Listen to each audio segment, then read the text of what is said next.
Good evening. Hi, Armin. How are you doing? Doing well. How are you, Glenn? Good. Good.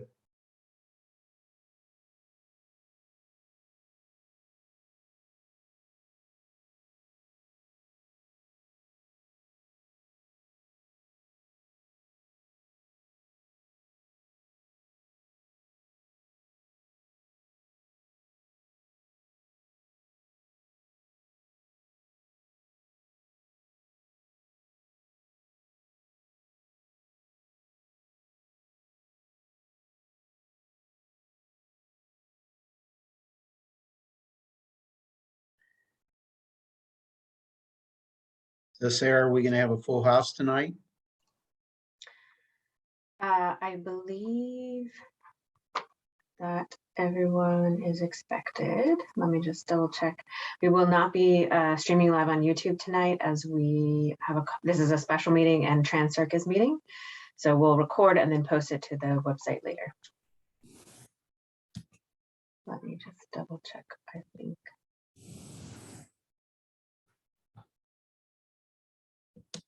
Hey, Gene. Hi, you guys. Hey, Sarah, is there a way Beautiful. to change that name there from my firm to my name? I can't get my name somehow over there, the renaming convention.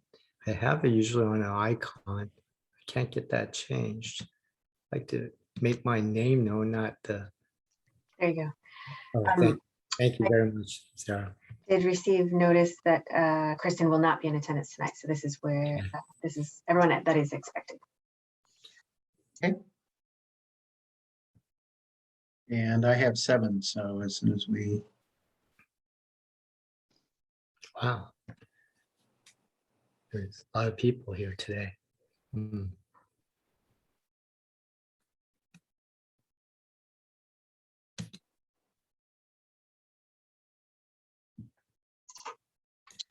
Ready whenever you are.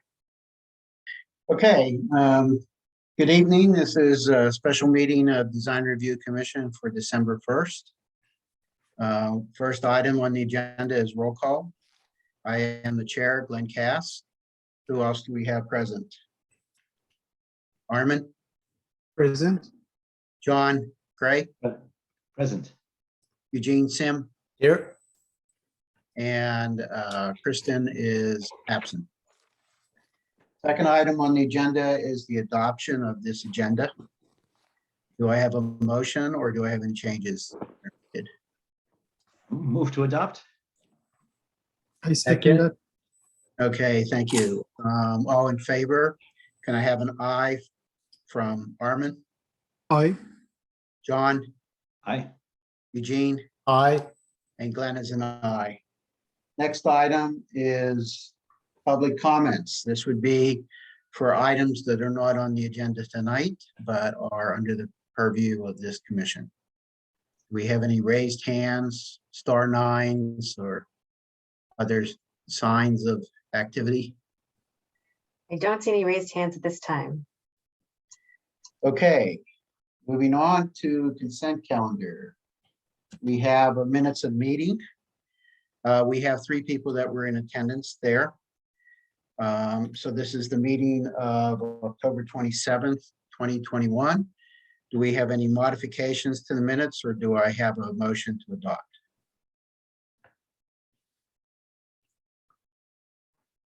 Oh, by the way, I'll be recusing myself from this one. Great, I move to adopt the minutes. okay. John, you're muted. I attended for just half that meeting. The half that I attended, I certainly agree with the minutes.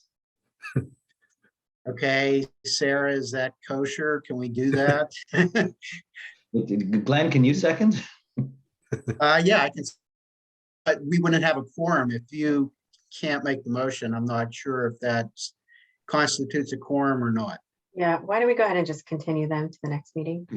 Oh, man. Okay, moving through here, we have a study session tonight. Yeah. So this is for a project on Canyon Road. Mhm. And who is this? Nancy is the staff. Go ahead, Nancy.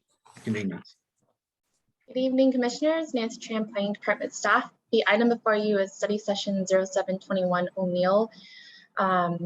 Replace the existing one-story single-family home with detached garage and construct a two-story single-family home at 3930 Canyon Road. The lot is approximately 1 acre on the north side of Canyon Road in zone R20. The proposal is, so the existing development is 2,300 square feet, and the project proposes to replace it with a 5,200 square foot residence consisting of two structures. The plans show these two right here. One is a 1,890 square foot residence and a approximately 3,400 square foot detached clubhouse. The plans show the residential area that was here relocated to the west. Some driveway reconfiguration, landscaping and hardscaping throughout the property, and pool expansion. This is the floor plan for the development. The first floor and the upper floor, and the upper floor is only on this clubhouse building. Here are elevations and renderings of the project. After a cursory review of the preliminary plans, the project will require design review and possibly a grading permit depending on the total amount of cut and fill proposed. Since this is a study session for feedback on the preliminary design, there's no formal action required, and this concludes my presentation. Okay, do we have any questions for Nancy? Okay, let's move on to the applicant. So is that Scott going to give that tonight? Thank you, Scott. And I have Christina is here from Thorne, the landscape architecture firm as well. So I'll start and then I'll hand it over to her to kind of elaborate a little bit more on the site details and site layout. So I'll share my screen.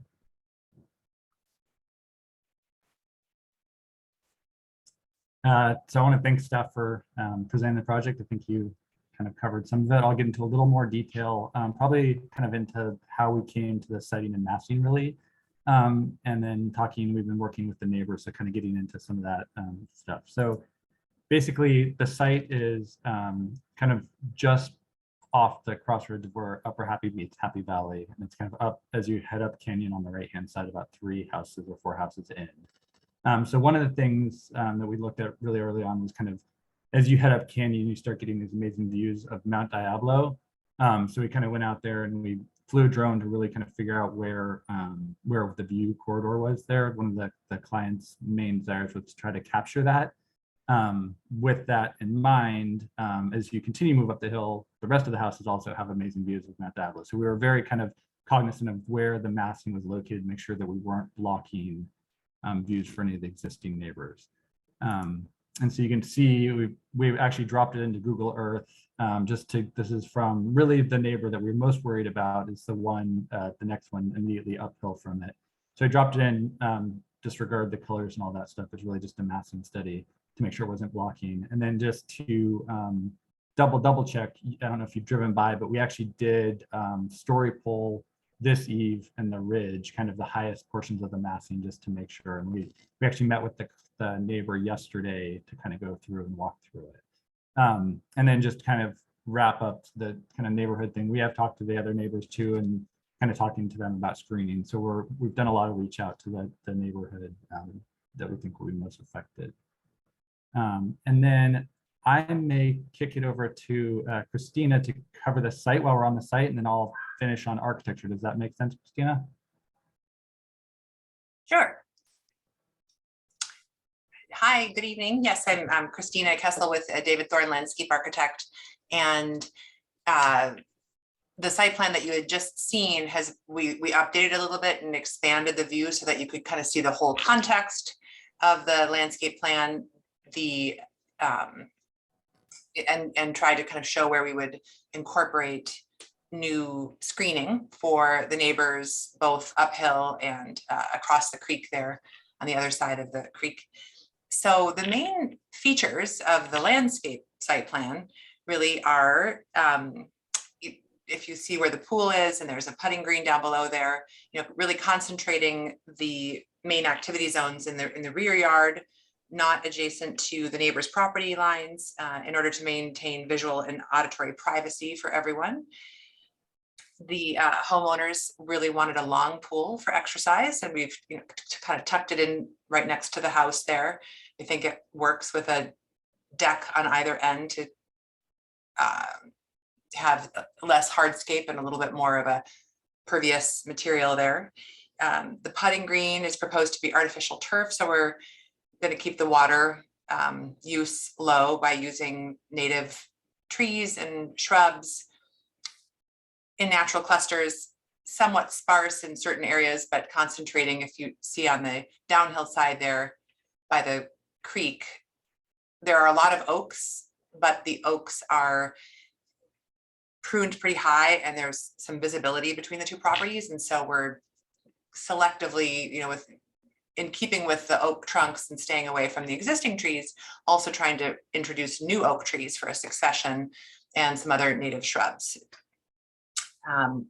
We have a small kind of meditation sacred space that is down there below the pool. And there's, as Scott pointed out, this beautiful view to the hills beyond. You don't quite see Mount Diablo from there, but you can kind of see the ridge line and there's a beautiful oak. So that spot, it doesn't overlook anybody else's property, but it's just a little reflection spot. If we move to the front yard here, we've suggested that we tuck the entry gates just inside the property line, but leaving enough space that we could have a backup space so that if someone comes and is not permitted into the property, they have a backup space rather than having to back up onto Canyon Road. So that's that gravel space down there at the corner. And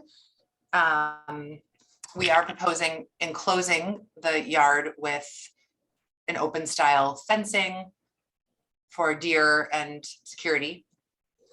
And finally, for the majority of the driveway that's on their property, we are proposing a permeable paver system. Are there any questions about the landscape site plan? I'll finish up the presentation, then we'll go to probably the question portion.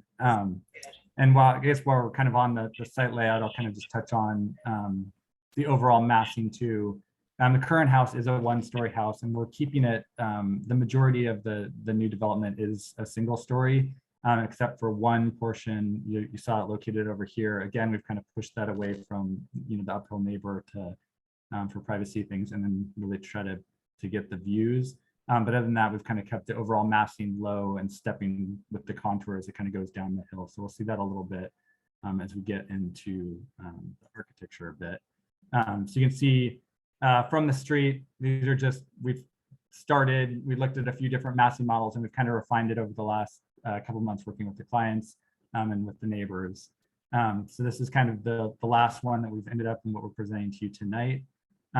Architecturally, we're kind of going, kind of beach, cottagey, natural materials, kind of warm, rich colors that would fit into kind of the landscape. So, darker, richer colors than some of these hues. So you'll see as we get into it. I think we touched on the floor plan. I guess we'll just show here. This is the extent of this two-story element, which sits kind of over this portion of the project. And then the rest of it all being one story with kind of higher volumes and kind of the main gathering spaces. And then as you look at the architecture, you can see kind of keeping the scale of the existing development, the one story with kind of the new two-story element over here. This is kind of looking at it from the side, and as you move from left to right, you'll see that going down the hills to the right. So we've tried to kind of step the massing down the hill with the existing contours of the project. And you can see that in a little bit in the site section too. Also kind of tucking it in. The existing home is kind of nestled in, and there's an existing small retaining wall or some grading, but we're trying to keep the project again low to maintain the views for the neighbor. You can see our palette, again, kind of rich, warm, going for a lot of texture, but kind of just a warm palette there. I'll just maybe end on a few renderings, and I can't guarantee that all the materials are 100% shown perfectly, but the renderings I think help kind of convey the overall design intent of the project. And I think with that, I think we're done with our presentation and definitely open to answer any questions. Thank you. So questions from commissioners? Do I have any raised hands? I can't see everyone's Okay. profile. Yeah, I have a question. Sure, Eugene? Oh, hi, Glenn. To the landscape architect, can you show us some of your the fencing design? That's a new fence, correct? And a new gate? Yes, and we haven't really prepared that yet. We were thinking about probably a metal, like a wrought iron fencing with stone columns. And the clients are concerned about security and privacy. And so we did want to ask about how solid of a fence or a gate can we propose along that front. We're going to definitely use an open style gate in some of the areas. Let's see. Yeah, I think, what are your thoughts about that? I guess where possible, we'd like to do solid. I think down by the creek setback, we might, it's so far down, we could just do an open deer style fence because you're not going to see it anyway, but it will. Yeah, it's just the public side. As a commissioner, we're looking at the public sight lines and opportunities to enhance the character of the public right-of-ways. And so I'd be very interested in what kind of fencing approach you would take, and also the gate, as well as obviously the pattern, the impervious and pervious patterns that you have in the foreground. Okay, and then also landscaping about it as well, because that's where we as a city get the biggest bang for the buck, so to speak. Okay, yeah, and then I guess the roof plan is pretty self-explanatory, but still, I would like to see a roof plan. I don't know if this is the time to say these. Sorry about that. I think I'm a little bit rusty from my coming into the meeting today. But I think that just a roof plan, I would like to see that later on. We can talk. Okay, that's it. Thank you, Chair. Okay, any other questions? Yes, John. I just have one quick, simple question. The light fixtures that you're showing on the exterior, are they night sky compliant? They should be. Let me pull them up, and if they are not, they will be. Let me see. I mean, yeah, so this is a night dark sky compliant fixture. It is a The dark light sky. is tucked up and above the. okay, just a simple question. Thank you. That's it. I have a question for the landscape architect, and that's about the type of the trees on the east elevation between the house and the 4026 neighbor.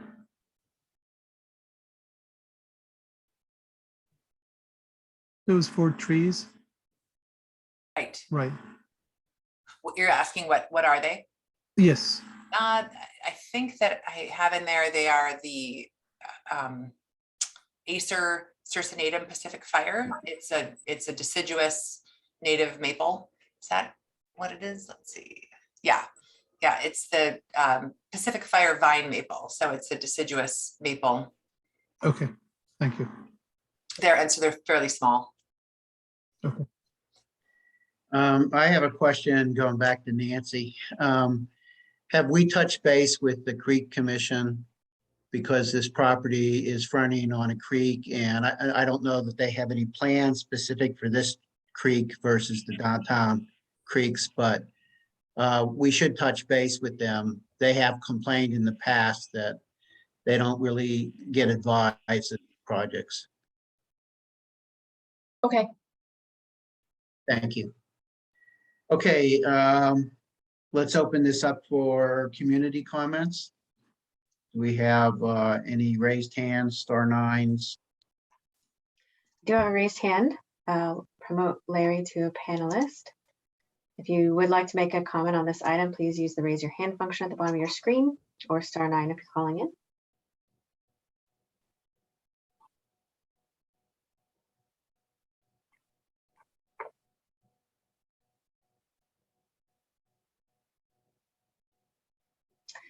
Hi, Larry, you're in the meeting if you'd like to unmute and make your comments.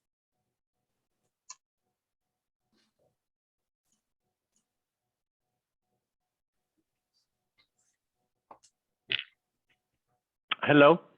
Yes, hi, Larry. Hi. I lowered my hand. I don't know. No, I have no comments on this actual discussion. Okay, thank you. Yep. Sarah, do we have any others? I don't see any other hands raised at this time. Okay, so that opens it up for rebuttal, which I don't think we need to rebut. No comments. And so we will go on to commissioners' recommendations. Who wants to start this evening? Gene? I'll start again. I got some energy today. Yes, from one of the recommendation I would have is to have more detail of the gate and the fencing at the frontage. And most importantly, not just the fence and gate, but overall character of the development at the street frontages. So that would be very important for us. And also it's a site well developed. I do appreciate the site planning strategy, and also because it's been a master plan or already developed acreages that have been subdivided, and so our focus is building, and that's specific to this property. I'm also looking at the roof. I think it's fine the way you have it, but just be very sensitive about how it might be perceived from this street, looking downward at your building. And it's beautiful, Scott. You always do good work here, and well presented, by the way. Thank you very much for your really well organized presentation again, as usual. But again, from a public, I think you'll see a lot of that roof as well. So, I know you'll end up having vent flues and flue vents in certain areas, but if you could figure out how to put those on the backside as much as you can, and that'd be really appreciated as well. Okay, so that's my comment, the roof plan and everything about the view from the street. Gate, fence, please show us more details. Okay, thank you. Okay, Armin, you have comments? Yes, I appreciate the presentation. It was very well presented. My main concern is the privacy of the neighbor on the east side. And since the two-story portion of the building is facing the east with an outdoor balcony, I would like to see a section that shows the relationship between the building and also the neighbor, and how that second story is looking down towards their outdoor spaces. That's one thing. And then the second minor comment is about the coloring of the renderings. I see that the cedar shingles, they have a very nice color, and I think that's going to look nice. And the renderings they are showing in the shade and kind of bluish tone, which I don't think is realistic. Overall, I'm fine with the material palette that you're presenting here. Thank you. Okay, John. Thanks, Glenn. I share Armin's concern or question, at least, regarding the privacy of the neighbor to the east. The tallest part of the house is right adjacent to there, and the smallest deciduous trees really are not going to provide a lot of screening there. So we would want to understand windows and potentially balcony on that side of the site, and understand the sight lines there. So in general, what I like to see, and when you come back for your formal hearing, is to show context of your neighbors. So your building and a site section that includes the neighbor to the east and probably the neighbor to the west. If there's anybody close on the opposite side of the creek, it might be good to see that as well. And we're talking, real scale, but fairly simple site sections that include any screening landscape, so that we can understand view and privacy impacts. And Armin and I agree, there's one place that stands out as a possible question. Let's see, regarding the colors, I think the soft gray that maybe it's warm, maybe it's cool, but but I'm very comfortable with the gray shingles. I think that will recede nicely. The white trim is a little bit bold when you've got fairly substantial columns and heavier trim. Your precedent images tended to not have that amount of white trim. And in some of your renderings, you also showed what looked like a white metal framed fence with maybe glass panels around the pool.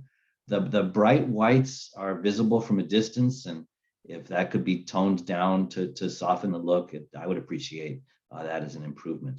In general, I think the design is going in a nice direction, and I expect your neighbors will see it as comfortable in their neighborhoods. So we look forward to your next presentation.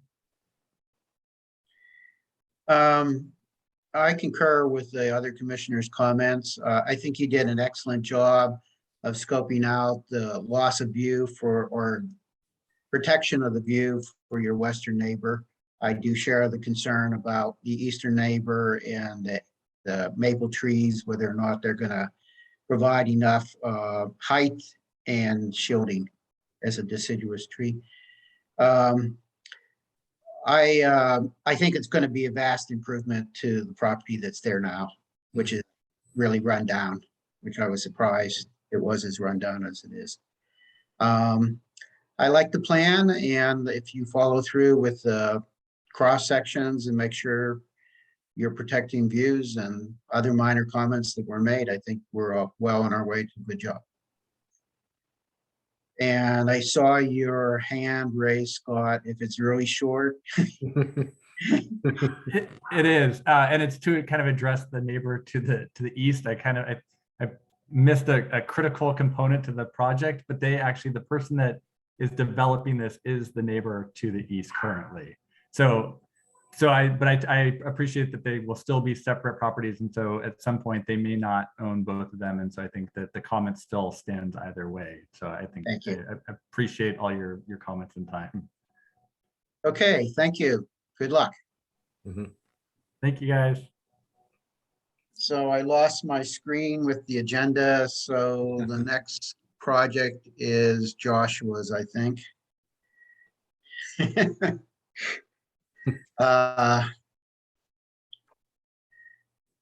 Let's see, what was it? Was it no, it was Canyon Road was the next one? No, that was the first one. This is on Peardale, right? Yeah. Peardale. Sorry, lost without a crib sheet. Go ahead. Who's our Joshua? All right, let me get situated with the presentation. So share screen.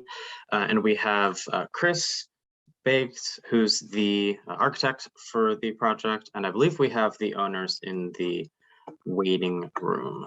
So this is HDP 33-21, the Blackwood residence, which is located on 3915 South Peardale, so the loop around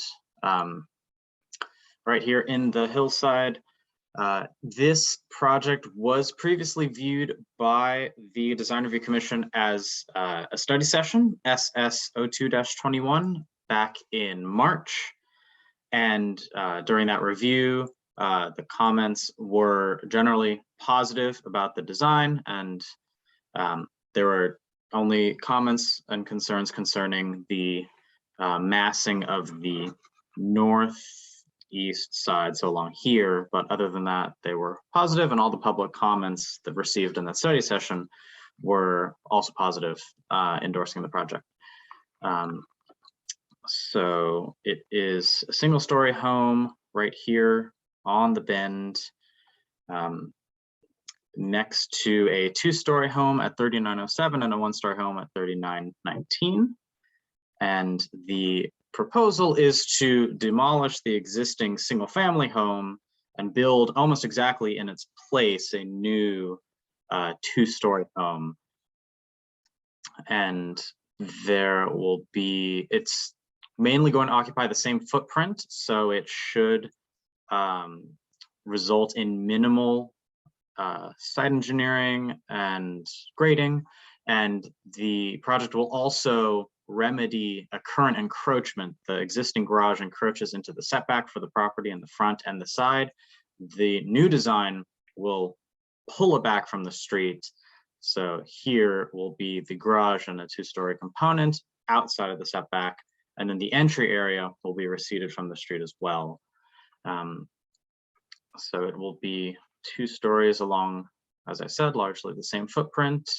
So other than replacing some retaining walls, there will be mainly work focused on the existing footprint. And here are the other 2 proposed elevations. There is, especially on the west side for the down-facing neighbor, there is a nice breakup in the massing.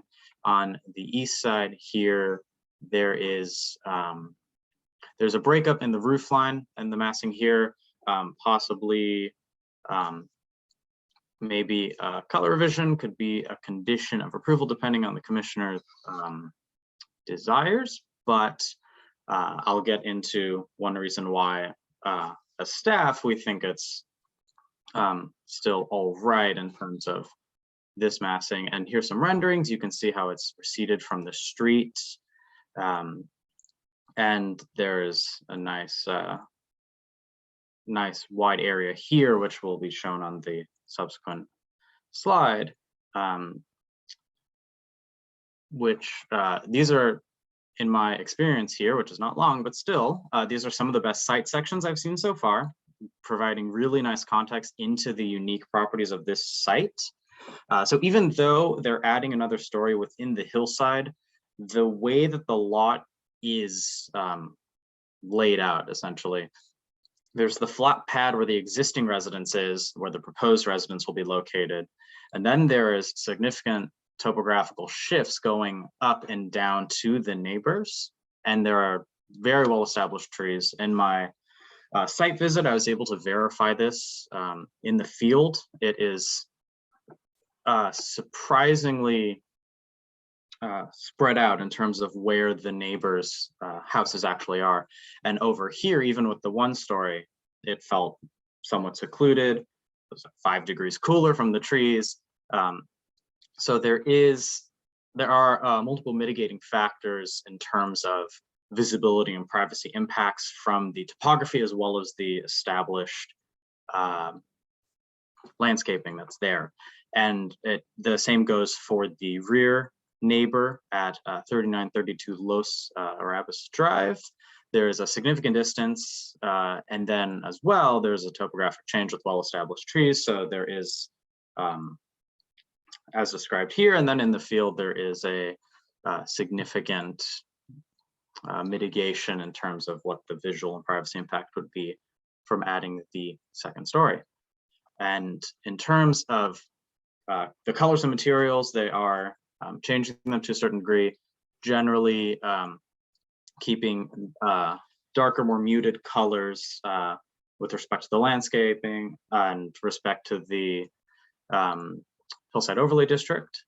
And these are downward facing, dark sky compliant lighting that will be installed. And then in terms of the landscaping, they are proposing new landscaping.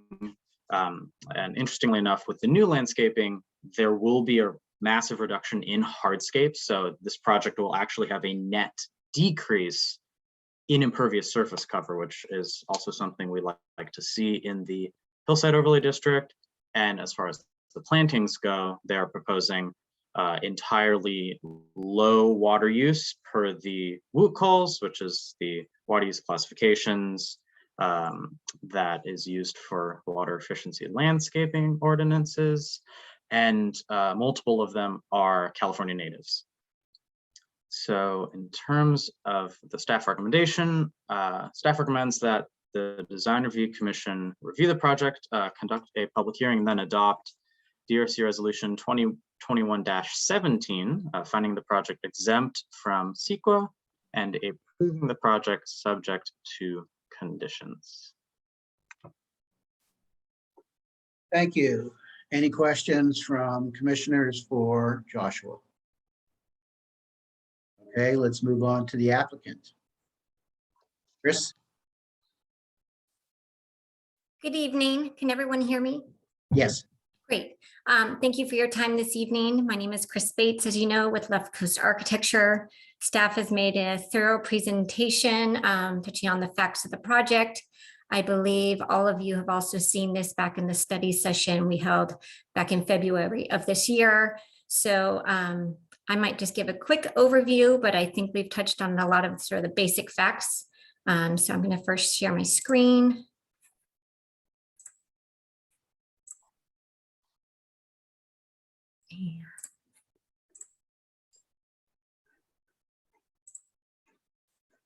So as staff pointing out the neighborhood that the project is in, there's also, I have at the lower portion of my screen, some views from the street in case any of you guys were not able to get out to see the site. This is the existing residence here. This is looking from sort of below at the existing residence and then from above that little kind of portion there. Give you a little site context. Let's see. There we go. Again, the existing site plan, you can see the existing house footprint here that the majority of our proposed new single family residence will be within. However, this house currently is not within the setbacks in the front. The garage sticks at past the setbacks, so our proposed project will bring that into conformance. Move on to our proposed site plan. As stated in the staff report, the new proposed residence will be bring everything that's non-conforming in the zoning items into compliance as well as conformance with the development standards of the Hillside overlay district. The massing of the house is stepped naturally with the topography, excuse me, to minimize the impact of the visual character of the site. The second story, which is this section here, is located further away from the downsloping neighbor in order to mitigate any concerns for privacy. And the single story section, which is here, of the living room entry is located closer to the downsloping neighbor, again, for privacy purposes. The two-story design provides the program the owner needs without sacrificing yard space while also providing as much privacy as possible. I know staff has already shown you these site sections. They help you understand kind of the stepping of the slope as well as this layer of trees that gives some visual privacy. We added in response to comments from the study session, this north-south site section to show you the relationship of the house to the nearest neighbor in that direction. The proposed new residence improves the connection to the site and captures the light from the south in the views to the west. It also embraces the indoor-outdoor living desired by the client with living spaces and large sliding doors oriented to the existing rear yard. The rear yard is over here in the floor plan. We have living spaces coming off so that they can enjoy that indoor-outdoor feel. The proposed residence is designed to be visually harmonious with the hillside landscape and encompasses roofs that emphasize a horizontal relationship to the site slope. The massing also undulates to provide breaks in the elevations and visual interest. In response to the comments made during the study session, we revisited the east elevation, which is this down in the bottom left. We revised it to provide more visual interest on this side of the house. I will note this elevation is not seen from the street very well, nor from the neighbors due to the proximity of the hillside and that tree layer that I demonstrated in the site section. There are some sections in your packet here for reference, but I'm going to move on from those. The project is cited to maintain the majority of the existing trees, and the landscaping is designed to preserve and enhance the quality of the current natural landscape of the site. The planting pattern utilizes informal clusters of trees and shrubs. This serves to counteract the rectilinear form of the project, providing screening for the proposed single-family residence and tie the home to the landscape. In response to comments made during the study session, we also developed the pathway from the street to create a pedestrian gateway to the house. And you can see that in here, this walkway area.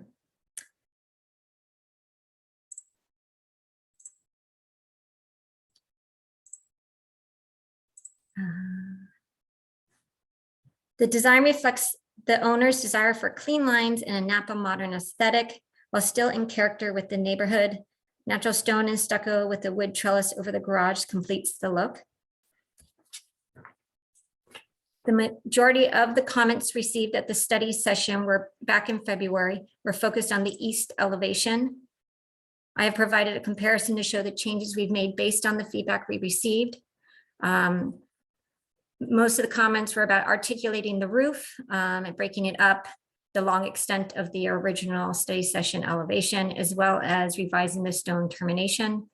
Some other comments had to do with stone termination on the north elevation and the small window at the garage. We revisited the east elevation and we tried to articulate the roof some more. And as you can see, we actually have removed some stone on that side and simplified the design.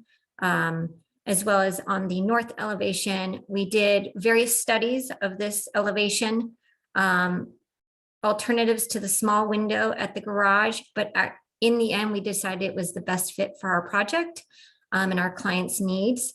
We also revised the stone location on this elevation. Again, here showing the original study session versus today's proposed elevations. You can see some changes in the stone in these renderings as well. We feel the comments that came out of the study session back in February helped us create a better project, and we thank you for your time. I'm happy to answer any questions or concerns you may have. Okay, thank you. Commissioners, any comments for Chris? Glenn, Yes, I Joshua. I just do have one more thing to say. I apologize. It was my staff report, but we did receive 2 public comments after the staff report was published. I just want to mention those. The 2 public comments generally were concerned with just how the second story will look, as well as concerns about construction, which staff believes are addressed adequately through the conditions of approval and of course could be augmented through additional conditions. So I just wanted to mention that before we get into the discussion. Thanks. Okay, thank you. Commissioner, questions for the applicant? No questions at this time, okay? Let's go to public comments. Other than the 2 that Joshua has brought up, do we have any anyone in the Zoom audience tonight that wants to participate? If you'd like to make a comment on this item, please use the raise your hand function at the bottom of your screen or *9 if you're calling in. I don't see any hands raised at this time. Okay, again, no need for rebuttal. So let's move on to commissioners' recommendations. John, you want to start this one? Sure. Well, thank you all for listening to our feedback. I think you have improved the project significantly since we last saw it. And it was a good project even then. It's a better project tonight. That said, I do still have a couple of comments. My first is one that I had made last February when we spoke, and that's regarding the strong presence of the garage door as the main public facade that you see from South Peardale. And I think that the change you made in the way the stone works there is positive and helpful, but it is still, I think I'm looking, I guess, for some additional softening, perhaps with landscape. Is there room to get more substantial planting in that corner just to the right of the garage door, or even out near the street? I'm guessing that the slope is too steep for you to put anything substantial there that would put screening to the left. But you know, the improvements that you made on the pathway toward the front door are helpful. But when the main thing that you feel from the street is that big garage door, I would suggest a landscaping to further mitigate that. And then my second comment, only other comment, I like the color of the last scheme better. It was a little quieter, a little softer, a little more quiet in the landscape. Would you be willing to go back to that stucco color? I would have to probably confer with the owners on the color, if you will, because I know that was something that they were really studying. Or maybe consider something halfway in between, but depending, in bright sunlight, it would look white. In shade, it would look great. But I would suggest a little darker, more similar to the version we saw last winter. Thank you. It's going to be a great improvement in the neighborhood, and thank you for taking our comments so seriously. Okay, who wants to be next? Armin? Sure. I shared John's concern about the presence of the garage on the street elevation, and regarding that, I would suggest because this is a two-story building in a neighborhood which is mostly single story, and it's already tall, and then the roof pitch is also 5 to 12 or 7 to 12, so it's pretty tall structure overall. I would recommend to lower the roof pitch just a little bit to just mitigate that increased height in addition to the two-story building. And about the color, I am fine with the proposed light color of the stucco. I'm in general fine with the material palette, and I actually like the change of the color as shown in the renderings in that comparison of the before and after between the stone and the stucco. And yeah, those are my comments. Thank you. Thank you. Gene? Yeah, I think, the two-story on the rear was a lot of discussion, but I think this applicant has done a lot to try to address that. So I appreciate that. Also, I do appreciate the differentiation of the materiality on the roof at the one story, which is metal roof, right? And Correct. the asphalt shingle to further, what's that called, juxtapose and give it some differentiation. So I think poetically, it feels like a frame of a mass behind, and then the one story pops out a little bit more to give it a sort of character, also scaling. So I do appreciate that. As far as this color discussion that we're having, this is very interesting because I'm somewhere in between John and Armin. I think that, I don't know, just this area, I think with a lot of forest and tree line character on the back, I'm also kind of visualizing the backside. How will the family be using that backside? Will it be like a storage area? No, I'm just teasing you. It just feels like a place that we want to set it up for a success over there on the back as well. But my point is the color. I think that you might want to come back to us with more of a somewhere in between, for me at least. This is another opinion. I think John has some point there as well. But I do think that somewhere in between would be some my desire. Okay. All right. Okay. That's it. Thank you. And thank you very much for differentiating that one story to two story. And it's a very important feature to mitigate the massing issue. All right. Thank you. Thank you. I'm going to address the other commissioners' comments. Regarding the garage door, I can see that there's a planter on the walkway side and up against the house. And something bushier can be put in there to help break up that facade near the garage door. But the other side is a pathway to the back. And there's really nothing to be put there that is going to accommodate the pathway. And so at best, you're not going to be able to frame both sides of the door. You're only going to be able to soften it a little bit on the entrance. And the one thing I see against that is that if you put too much there, you're drawing away from what we were trying to get, which was trying to make the focus, the entrance on the side of the house and that pathway to get there. So if you cover it up too much with bushes, it's going to become like, where's the front door? Where do I go?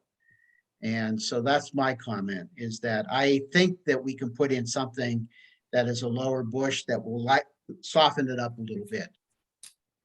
Regarding the pitch of the roof, I don't have a problem with the pitch of the roof, okay? I mean, when I look at the sections of this building in relation, and I look at the fact that actually about 50% of the houses on Peardale are actually 2 stories now.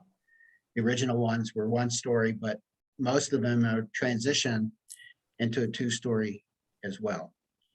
And color-wise, I'm ambivalent. Okay, I just really, I have to say is it's a little creamier, Yeah. and I agree with John. It will look a little whiter, but you know something, so many things in Lafayette are beige and gray that I sort of welcome the difference. Okay, so I don't know that I've cleared up anything or made anything any better for anyone. I do have one other comment myself, is Joshua was partly right. We have a great landscaping plan. I really, you're pushing the limit on the grass area. You're allowed 25%, and I did the math, and you're at 25%. Okay. And I really, in this day and age with drought and all we hear is water rationing, so on and so forth, I really encourage losing about 1/3 of that lawn. You still will have a substantial lawn. So those are my comments. Now, I don't know that we're able to reach a resolution or what we want to do on this.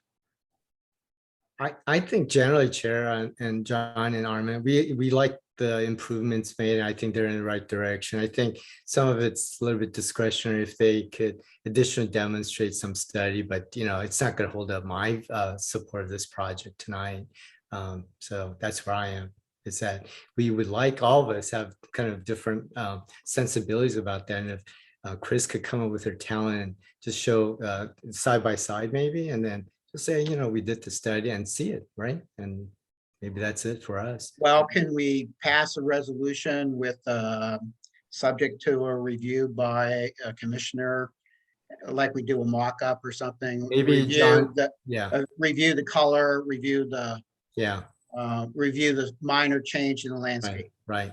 With John and Armin side by side. No, I'm just teasing.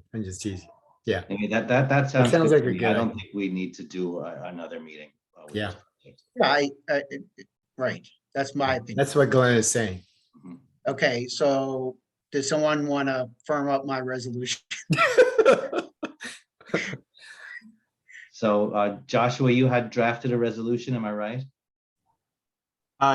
Yes, I would need to, if we are doing a subsequent review, just with an individual commissioner, I'd need to adjust it, but I do have a draft resolution with. Yeah, so if we could add to that, a first condition, which is to review and finalize color in a mock-up on site.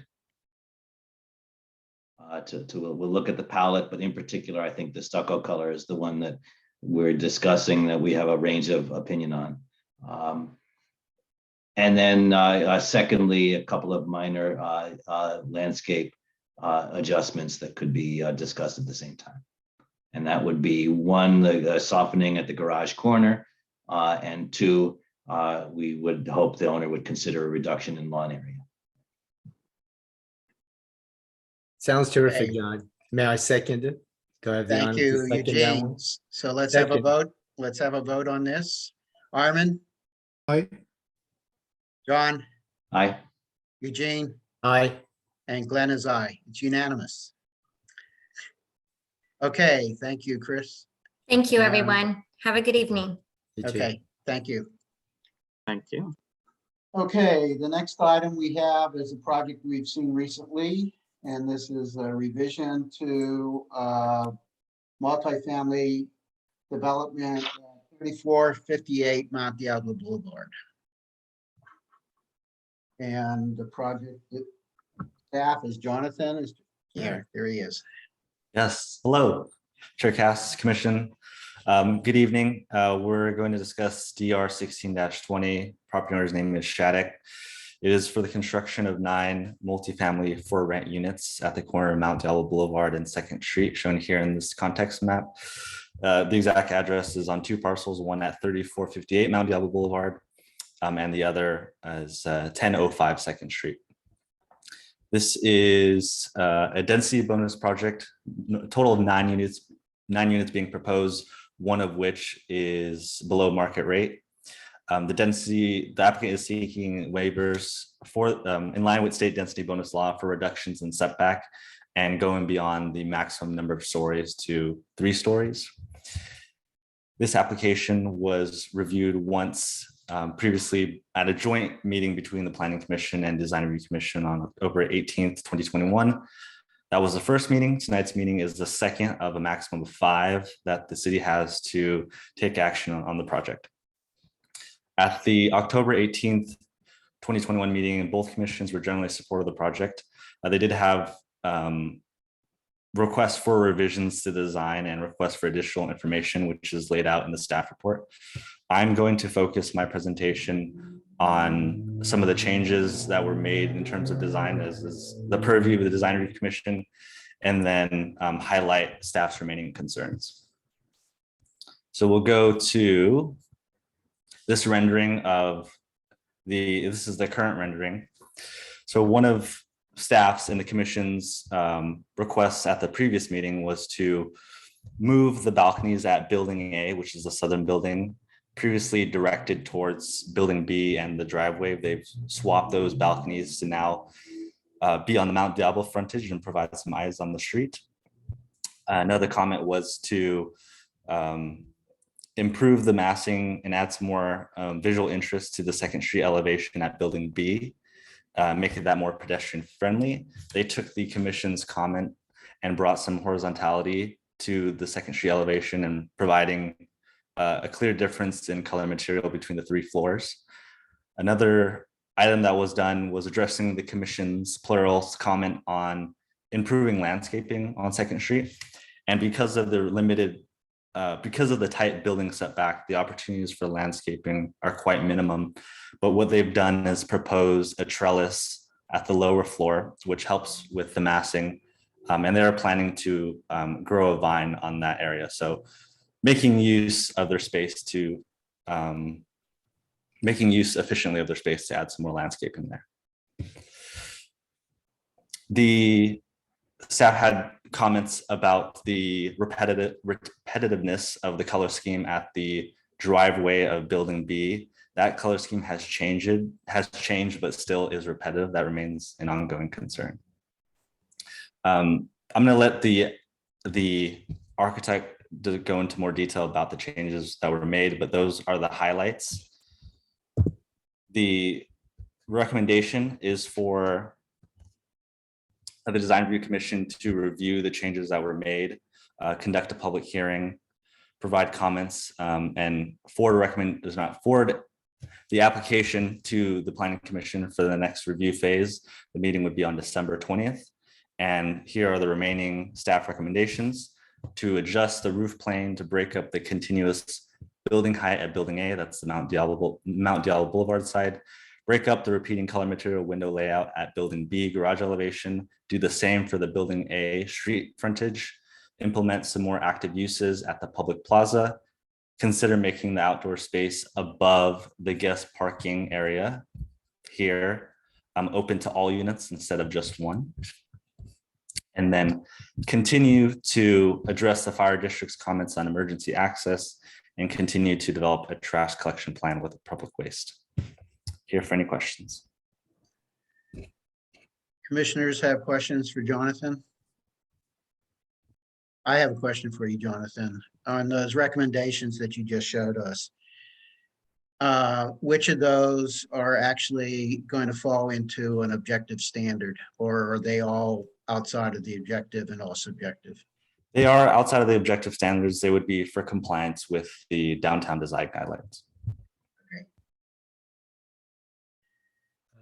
Okay, let's move on to the applicant. Chair, Yeah, Chair, I want to ask a question. Hey, Jonathan, do we have the I mean, it might be way too much detail, but are we going to be able to see, maybe to inquire about detailing aspect of it? Because parties might be set, but the quality of work is in the detail, I think. And I'd be interested in like seeing the window profile, trimming, and all those kind of requisites. Is that something way too detailed for us to evaluate tonight? No, I have Tony available. Is that something that's included in the plan set right now, Tony? You're muted. Yeah, thank you. I'd be happy to talk about the detailing if there's anything specifically that we can talk about. But it's a entitlement set, so it doesn't get into it might not get into the level of detail you're asking about, but I'd be happy to talk about it or follow up with details if you need some. Yeah, I'm going to spirit of objective standards. And so if we look at window and then say, hey, we want a better detail at that window, I think we ought to be able to talk about it. Okay, sounds good.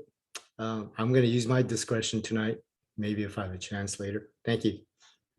Okay, Tony, you want to go ahead and do your presentation? Sure. I'll just share my screen.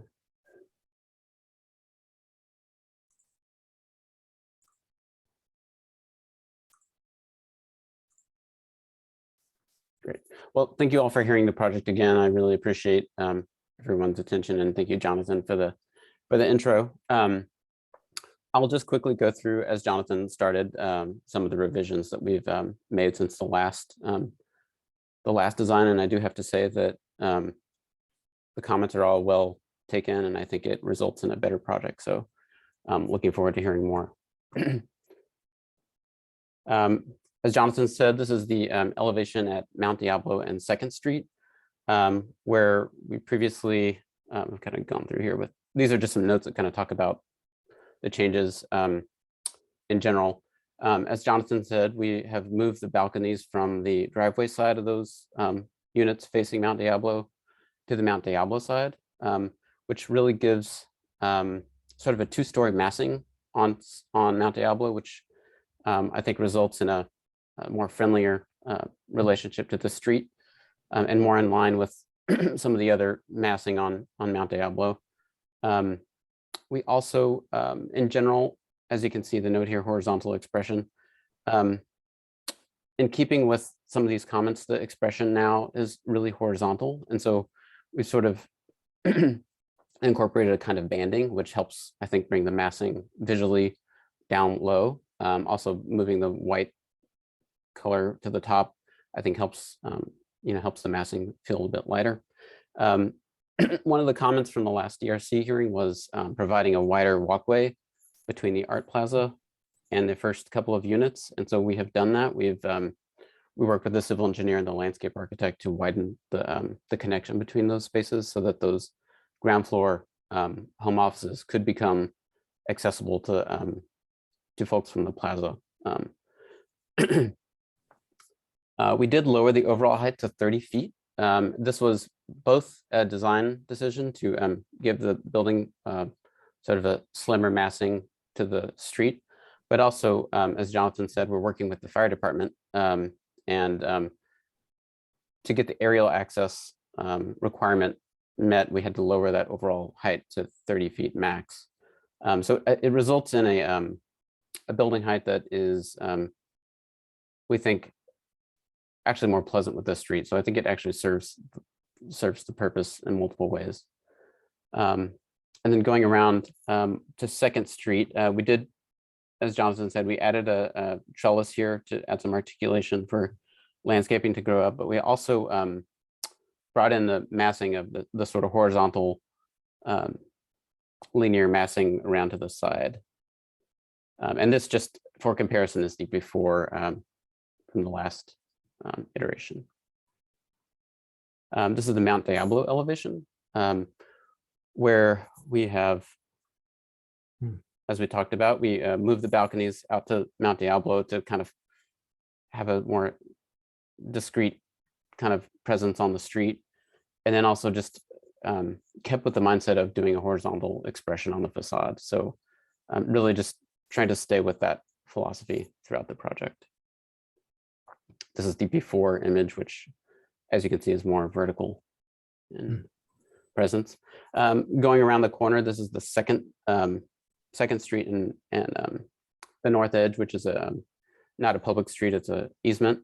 But this kind of shows the articulation that we're providing on this corner, pushing some of the massing in and out a little bit so that there's a little play with shadows. We also add balconies to this elevation. Of course, brought in the trellis and more articulation there. These are the notes that talk about that. Also, one item that Jonathan mentioned was that we are anticipating a trash collection area in this approximate location. This is the location of an existing curb cut today, so that when we build the new space, we wouldn't have any loss of on-street parking. And I have been working with Republic Services on this. They're on board with this approach. They do want the trash on 2nd Street. It was talk about perhaps collecting the trash in the alleyway, and it really doesn't work for the way they collect garbage and different kinds of waste. So I think this is a good solution to use the location of the curb cut that's there today. Also, in the spirit of working with the fire department, we've added emergency egress gates to these units. The backyard of these Blossom Hill Court units, so that folks egressing this area have a safe way directly out to a public way. And we've been working with Inspector Scheiss over at the fire department. This is the before image, just for comparison. This is just a view of the, we heard that, and we really like the connection between the street, the connection, and also the separation between the urban street and these private units. So we wanted to maintain that, but also incorporate this comment about providing an accessible path from the plaza to these ground floor units. So this is just an updated view of that. These are floor plans, the ground floor plan, which hasn't changed radically, to be honest, but I wanted to more show you the 3rd floor units. This is the level 3 of all the units, where we've moved those balconies, which were previously facing the interior of the court, out to the street side. This is the description of our art plaza, which we see as a place where a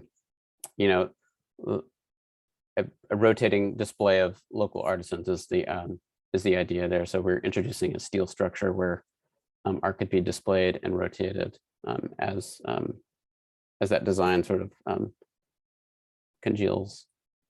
These are the exterior elevations, which again, emphasizing the horizontality of the facade, and also on 2nd Street, you see on the top here, really having the two buildings speak the same language and having a continuity from both buildings. This is the north elevation along Blossom Hill, where you see the Blossom Hill, Orchard Hill court elevation, where you see the site sloping up. And one thing that we've incorporated is these backyards. Previously, they were all at one level. We have begun to terrace them up so that we could provide this safe egress as we work with the fire department on that. These are the driveway elevations, both the north and south.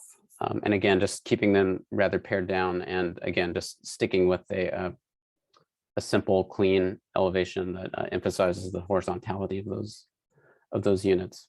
So I will stop with the presentation there, and of course, happy to answer questions. And I appreciate everyone's comments. I do think the product has gotten better based on the DRC comments. So thank you in advance. Okay, commissioners, questions for Tony? Yes, John. Thank you. A couple of quick questions. First, just to confirm, I appreciate that you're providing some accessible access on that front street frontage. Is your intent that this serves some or all of those lower front doors? The intent was for them to connect just the first two of those units. the first two of those units. And I guess I should also articulate that they're not fully public. These aren't public service providing units. Understood. They're home offices that could be adaptable. So. Mhm. Okay, and then the other question I had is regarding your comment about the height limitation imposed by the fire department. In particular, are you at the maximum allowable height along the entire frontage right now? I'm looking at the corner of Second Street and Mount Diablo in particular, feeling like that might benefit from a higher parapet. Is that not possible? It's not, and this was one of the things we worked with the inspectors on. We're at a 30-foot height limit. If we go over 30 feet, then there's a requirement for aerial access, and for aerial access to be provided, we need a street width that we can't provide on Second Street. It's really not possible. Okay, well, we can talk more about that, but that's my question. That's it. Thank you. Any other commissioner questions? Yeah, I wanted to ask a question. Your mechanical units are all inside the building or on the ground? There's nothing on the rooftop, right? There will be. We have a parapet, but we have electric heat pumps, a mini split system. A split system, which will be on the roof. So they're quite small. Okay. You have a roof plan? I do. It's in the set. I didn't have it on the I'm presentation. sorry. That's okay. I may have missed that. That's okay. Can you show us the roof plan? I just want to make sure that we account for all these things because it's such a public corridor. Absolutely. We have the same concern.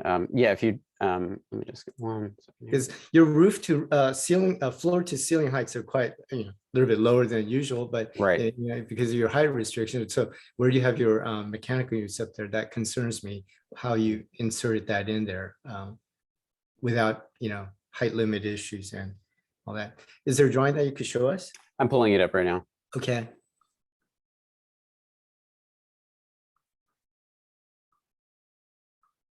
And also while you're at it, the overhangs that you depict up there, I'd be very interested in the detail, how you see it underneath that overhang, how it hits the corners, like all these and how thick it is. I'd be very interested in it. That's a key feature of your building right now, the hovering horizontal plane up there.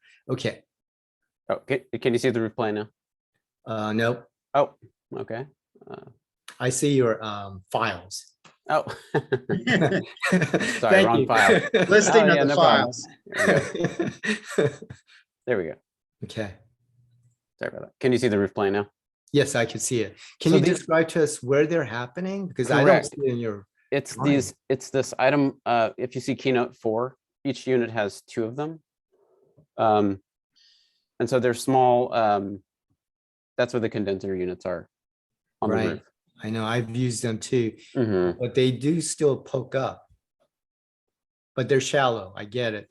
But I just want to make sure Mhm. we got those covered because we might, I don't know, in the future, we might have 5-story buildings nearby or an 8-story. They'll look down at it or, I True. mean, just got to be very careful ourselves. So we want to stealth those features, however high they are. Mhm. We got to make sure, right, that it's screened out. Okay, sorry about that. This is not a That's okay. time for comment. So, but so I did Tony, have questions. how high is the parapet? 3 feet tall. It's Oh, 20, okay. 27 okay. feet to the Okay. roof, and then a 3-foot high parapet to get our Okay. 30-foot. Okay. That helps. That helps. Thank you. Mhm. What are these other features here? Are those photovoltaic cells Yeah, or? They correct. are? Okay. Wait, those incline. Wait a minute. You got to face those true south to get maximum benefit. And is this a PP, what's called power purchase agreement, or is it owner supplied? If it's owner supplied, we would have control. But in the future, if you install it, we definitely don't want to see photovoltaic cells, in those ugly, cricket, right? I mean, you know what I'm talking about. So is that in the owner's, what do you call, budget right now to do it right now? Is this a power purchase agreement? We're not that far along in the design Okay. making, or Well, the anyways, decision got making it. process, I should say. Understood. Think of these as placeholders for PV. What's the other one? What's the other one? Oh, those are skylights. If that's Those are also skylights. Okay. correct, those would sit over the stairwell, and the idea is to bring natural light down into the unit. Okay. We'll have more things. Okay. Sounds good. Thank you. Mhm. So materiality and construction detailing is important for me, because if we're going to stay with the Part T and go about it, we want to see all that, because it's a very important corner of our city. So what are you doing in terms of detailing of that horizontal hovering piece at the top? This is just a question period, right? So I can ask you all sure. kinds of questions. Sure. Yeah, so the idea is that it's an ACM material and aluminum. ACM? Can you describe what ACM is? Yeah, it's aluminum composite material. Oh, aluminum. Okay. So something like a Luca bond, which has a nice, So let me ask you: is this a rain screen section profile, or is this a typical traditional plywood and a stucco applied, or is it a rain screen system? We have combination of envelopes, but where we have stucco, that would be traditionally applied, but we also have a horizontal wood slat system, which is on the corner, which would be more of a rain screen type. So in this kind of area for me, I would really be, well, I better not make those comments. I'm just questioning things right now. Okay, sounds good. What are you using for window trim and frame? Are you, I hope it's not that very thin, skinny aluminum type of thing. What is your design intent right now? The window frames, those look pretty skimpy. Can you look at the elevation? Sure. Like I know there's beautiful stuff in Oakland and other cities, but we're Lafayette. Mm-hmm. You want beautiful stuff there. Sorry if there's okay. any Oakland residents. That's okay. So on the ground floor on Diablo, we're thinking that this is actually more traditional storefront, aluminum storefront. So it has more of a retail commercial feel, which was one of the original comments. The upper floors would be a dark anodized aluminum window. Sometimes some of the windows are operable as casements. And then we also have sliding doors, which would be when you say aluminum, when you say aluminum frame, you're talking about a kind of a nice profile, robust frame, not those silver, like just a little skin there, and you apply it, you know what I'm talking about, right? No, these would be high quality windows. I got you coded. Thank you. All right, thank you. Well, we got more questions. Obviously, I can't hold out commissions about this, but again, Mr. Valadez, we're looking for a very exquisitely detailed project. Part T could be simple, and we could talk about scaling with the color and all. I believe, well, this is a question period, but that's something that I'll talk about. All right, Chair, thank you. Okay, any other questions from commissioners? Okay, do we have any comments from the public?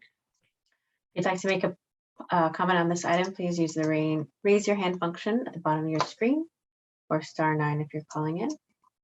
I saw a hand raised and then it lowered. If you would like to be let in as a panelist, please keep your hand raised.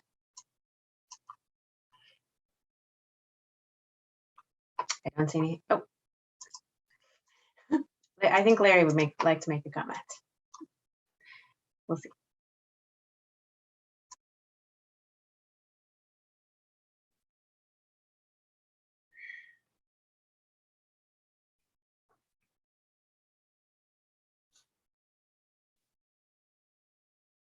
Go ahead, Larry. Please unmute yourself. Can you hear me now? Yes. I tried to make a comment. I raised my hand. I *9 on the phone regarding the 3915 South Peardale, or 2915. What is it? 3915. I wasn't acknowledged, so I don't know if I can go back to that. How do we approach this? I did write in. I don't think, I mean, you can send your if you wrote in, you can send it to the project designer. At this point in time. He already got it. Okay, then it's been reviewed by the staff. And the project was approved tonight with some conditions.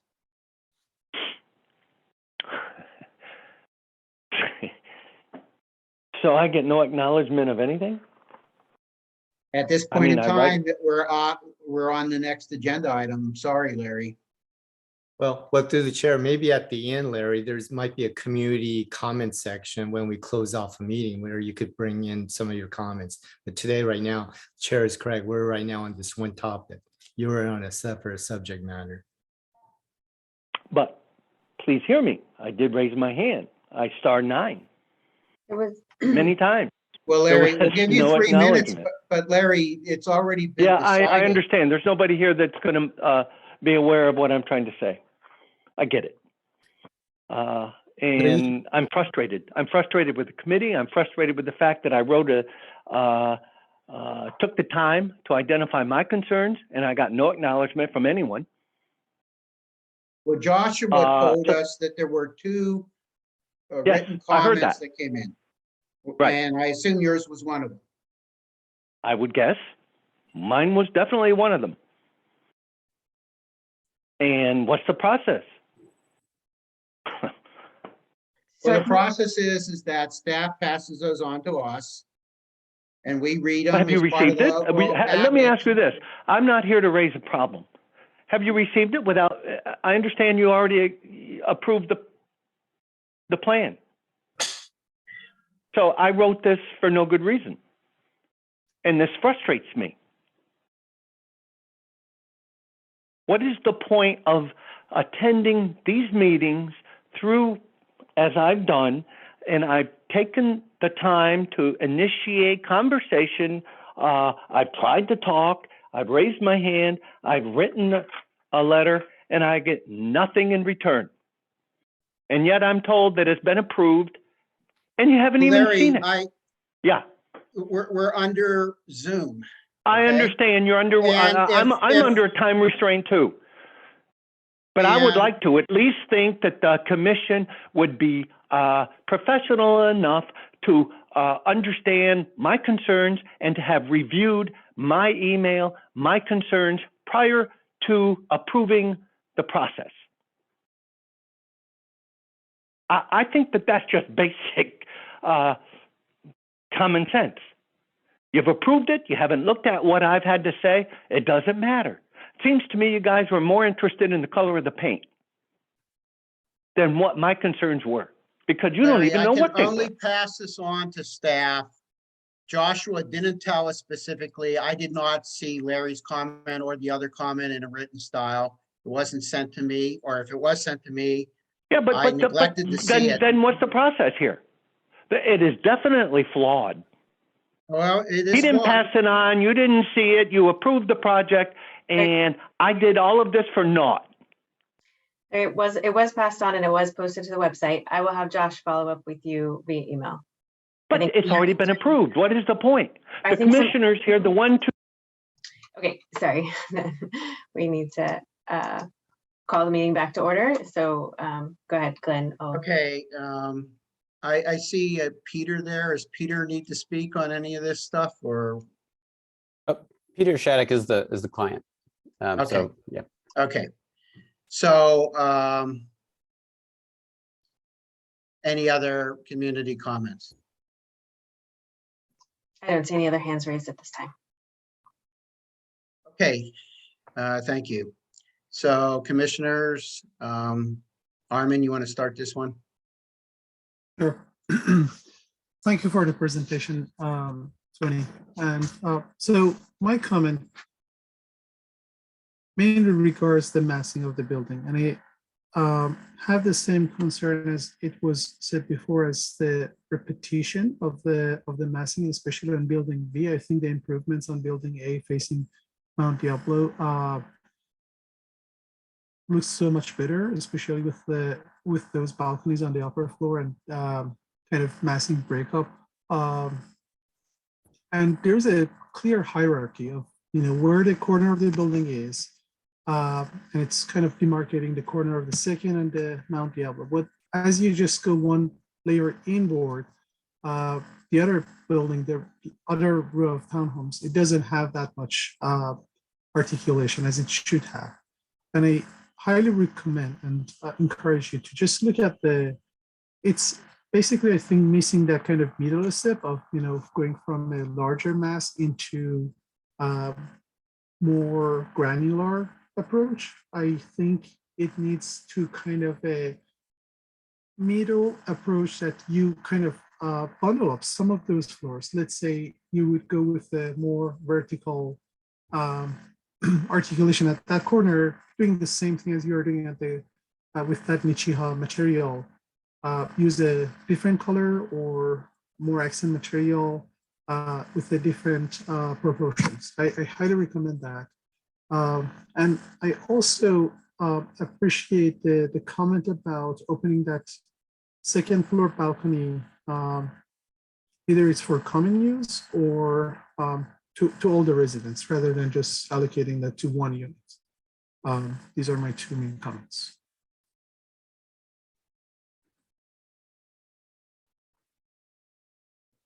Okay, John.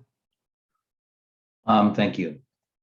So first, I would like to say there have been very significant improvements made in the design of this project since we last spoke. Thank you for that, and I think that the move on Mount Diablo Boulevard, that south facade in particular, is night and day. The improvement on the secondary facade on 2nd Street is also a very significant improvement. The question I asked you earlier about the line of height, and staff made a comment about the suggestion to vary some roof line, which is actually a part of the downtown design guidelines.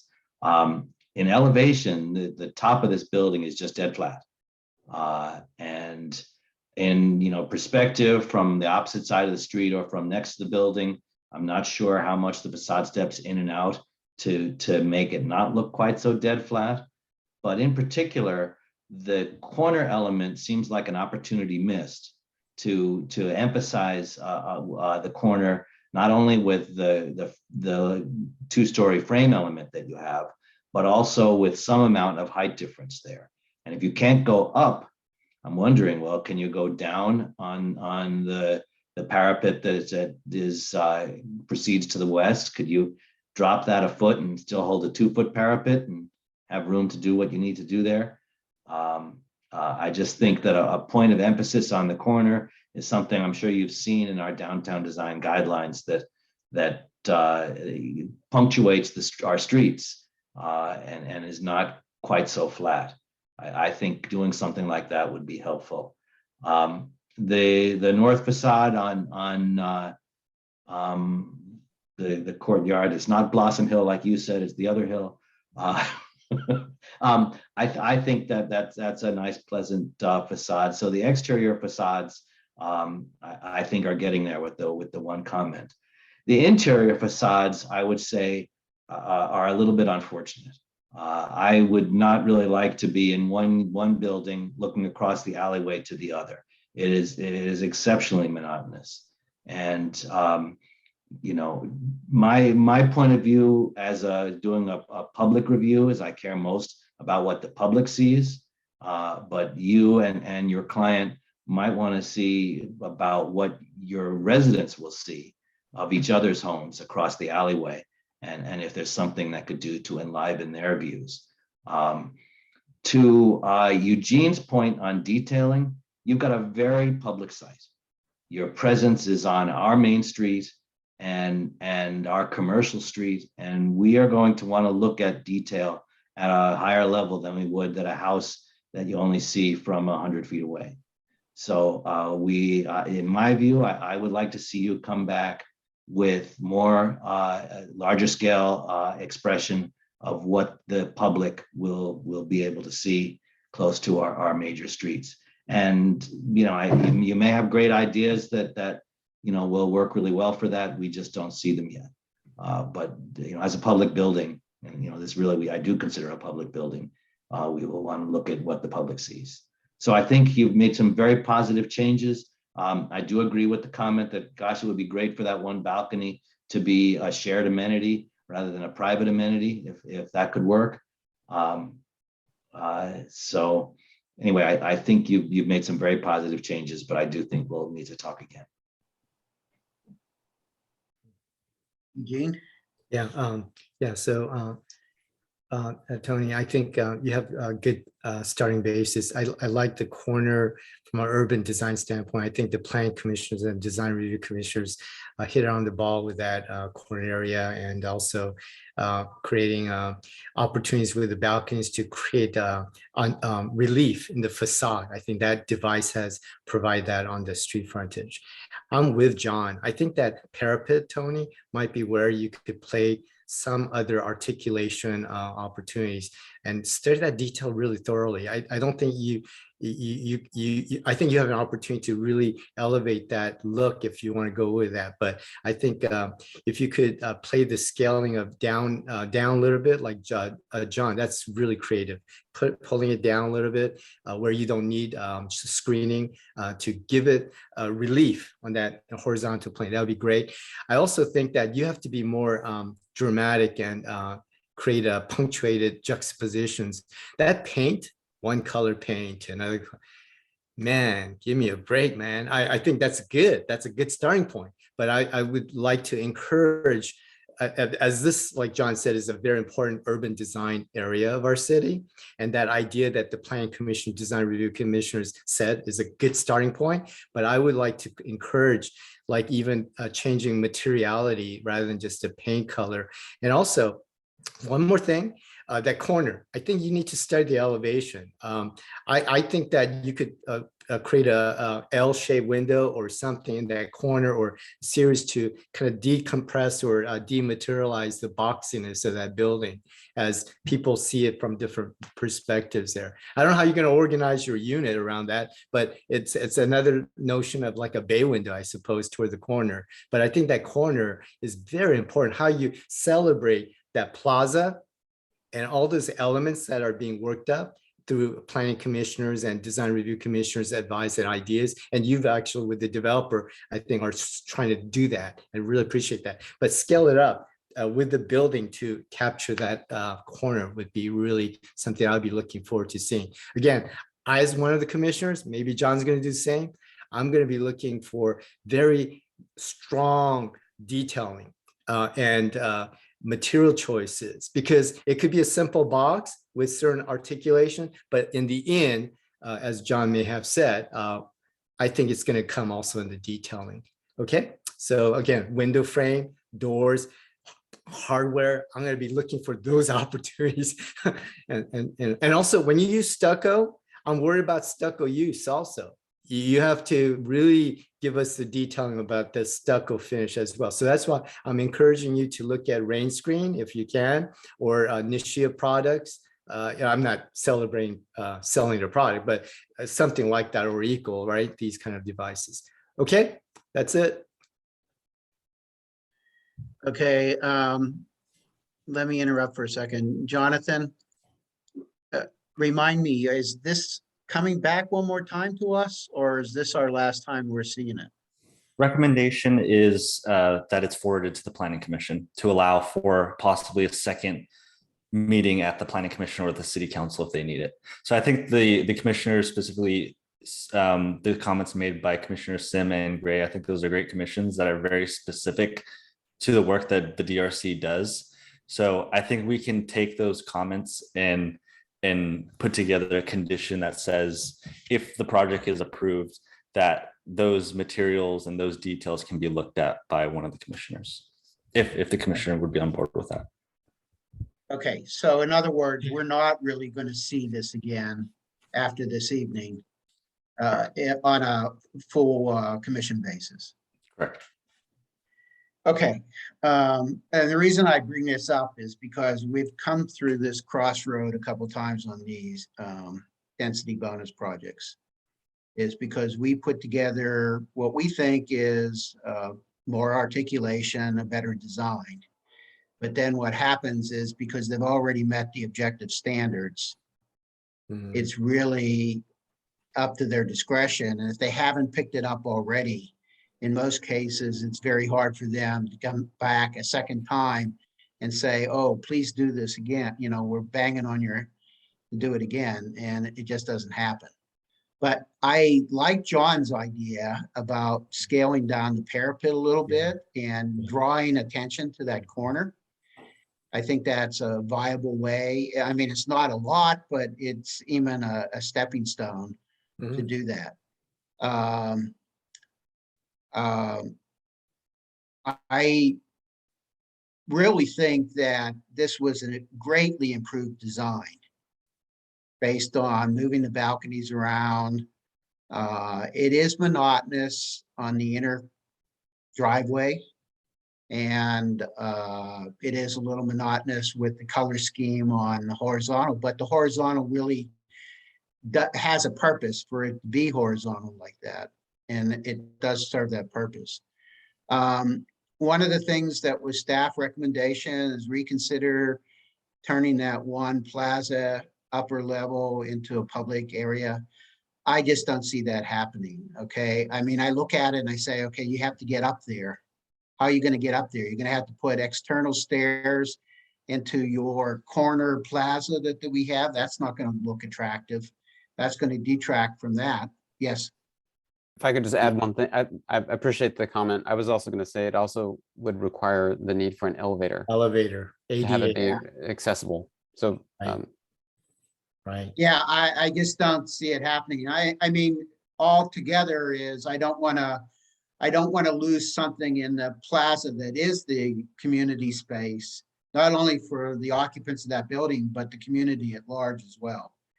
So I rather see it protected there than protect the upper level that would be much more restrictive on who would see it or who would use it. So overall, I am encouraged by the design. I encourage the Tony to look at staff recommendations if he can accommodate any of those things. Those are really part of the downtown specific design guidelines that we're addressing. But unfortunately, again, it brings it up to my fellow commissioners is that the program that we have signing points at this point in time on the objective standards for the multifamily is too lenient. It's too easy to accomplish. And as a net result, we don't get some of this articulation that we're really looking for. Hey, Chair, is there an Yes. art component to this? Well, and that it's not a question to you, Glenn, sorry. Staff, Jonathan, is a Cultural Arts Commission art piece going to be at a corner on this one too? Yes, as a COA, it will require a public art application. Okay, great. At least we got that, right? Okay, awesome. Okay, that ends my comments. So I don't know, we need to make a recommendation to move this on and ask for oversight by Design Review Commissioner on what? Any, I have notes on the material details, the window frame, doors, texture, the stucco texture. Looking for high quality materials, something that's durable, something that is not thin. Yeah, robust. Yeah, so ideally the applicant will take these comments and provide those details to the Planning Commission and the City Council to make that decision. But if it comes down to it, we can make a COA that the Design Review Commission looks at it. okay, so Yep. can we phrase that into a recommendation to vote on? Well, I like to make a motion and I can just say everything that our wonderful esteemed staff member Jonathan Fox just listed is in this motion for recommendation to the Planning Right. Commission. Thank you. Thank you, Do I have a Jonathan. second? Do I have a second? Second that. Thank you, John. Let's have a vote on that. Armin, Aye. John, Aye. Eugene, Aye. and Glenn is an aye.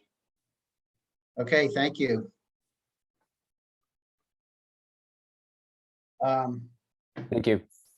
Thank you. Happy holidays. Same to you. Okay, the next item that we have is again, one that some of us have seen. It is for on Spring Hill Road, at the very end of Spring Hill Road. And our planner is Jonathan. All right, this is HDP 28-21. Property owner is Sandu. It is a phase 2 hillside development permit for the construction of a 6,000 square foot residence on a vacant property at the end of Spring Hill Road, as Chair Cass just mentioned. I have Google Earth brought up, and I'm going to zoom into the property to show where it's located in context of the city. Because it doesn't have an address, I'm going to be zooming into the Girl Scout camp, which is nearby, and then we can navigate from there. North of downtown, Spring Hill Road, end of Spring Hill Road. It's actually the last property before Spring Hill Road becomes unincorporated Contra Costa County. So this is the Girl Scout camp in the Briones trailhead. And then this property, generally where my mouse is hovering, is where the vacant property is, heavily wooded on the hillside, steep slope, declining as you go to Spring Hill Road. We have single family residentially zoned and built out properties to the north and to the east. There is a residentially zoned property to the south that is vacant. There is again, the Girl Scout camp in East Bay Regional Park District property to the west and to the north.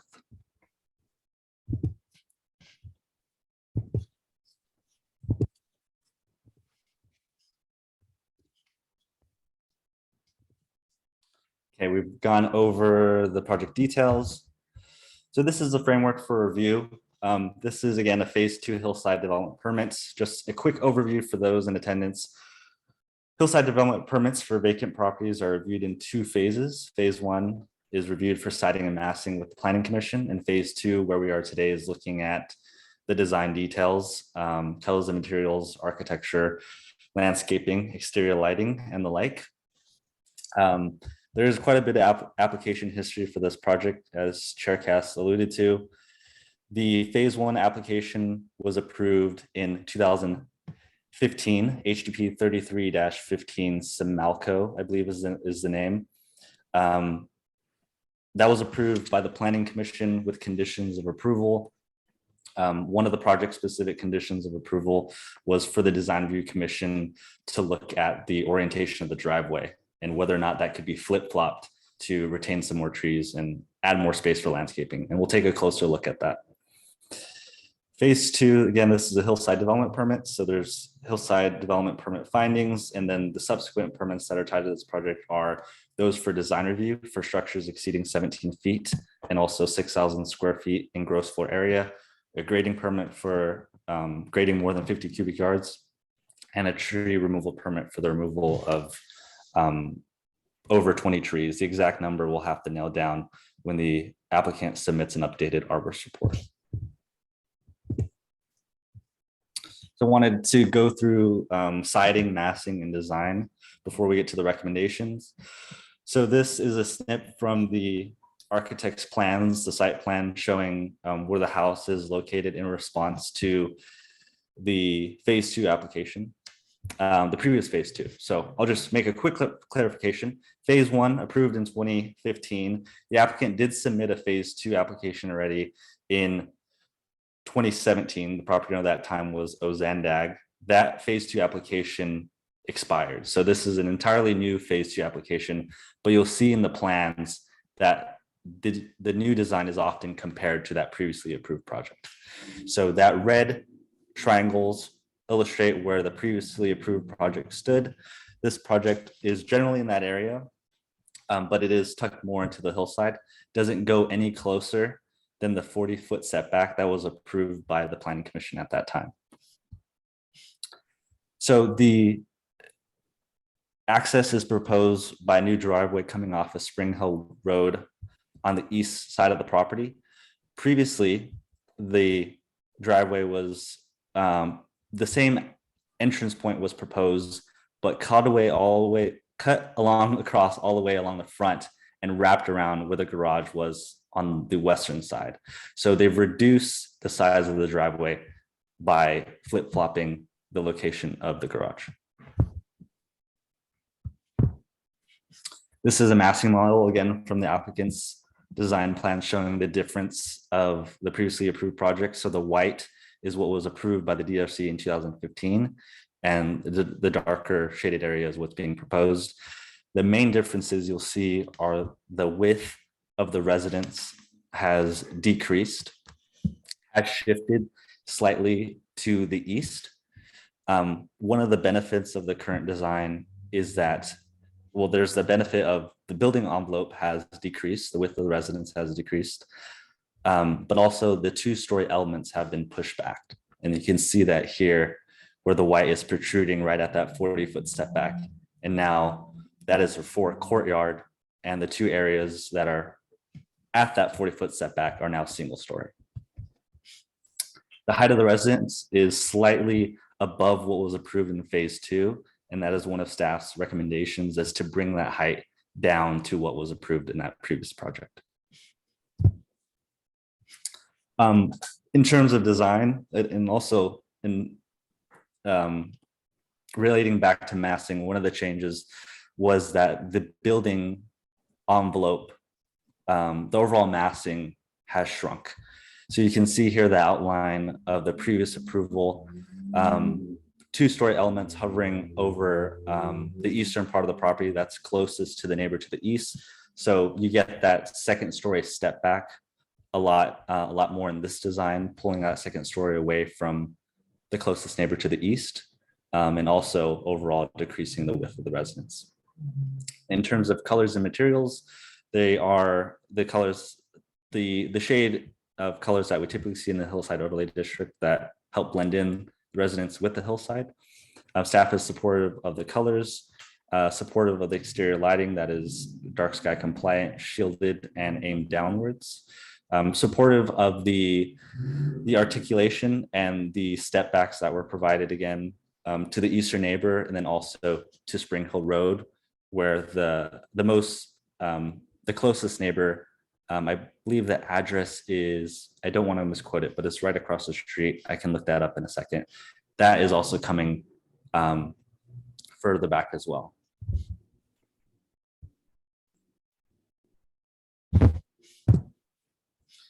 So the recommendation is for the Design Review Commission to review the project, conduct a public hearing, and continue the item to January 12th, 2022 to allow the applicant to make revisions and respond to referral agency comments.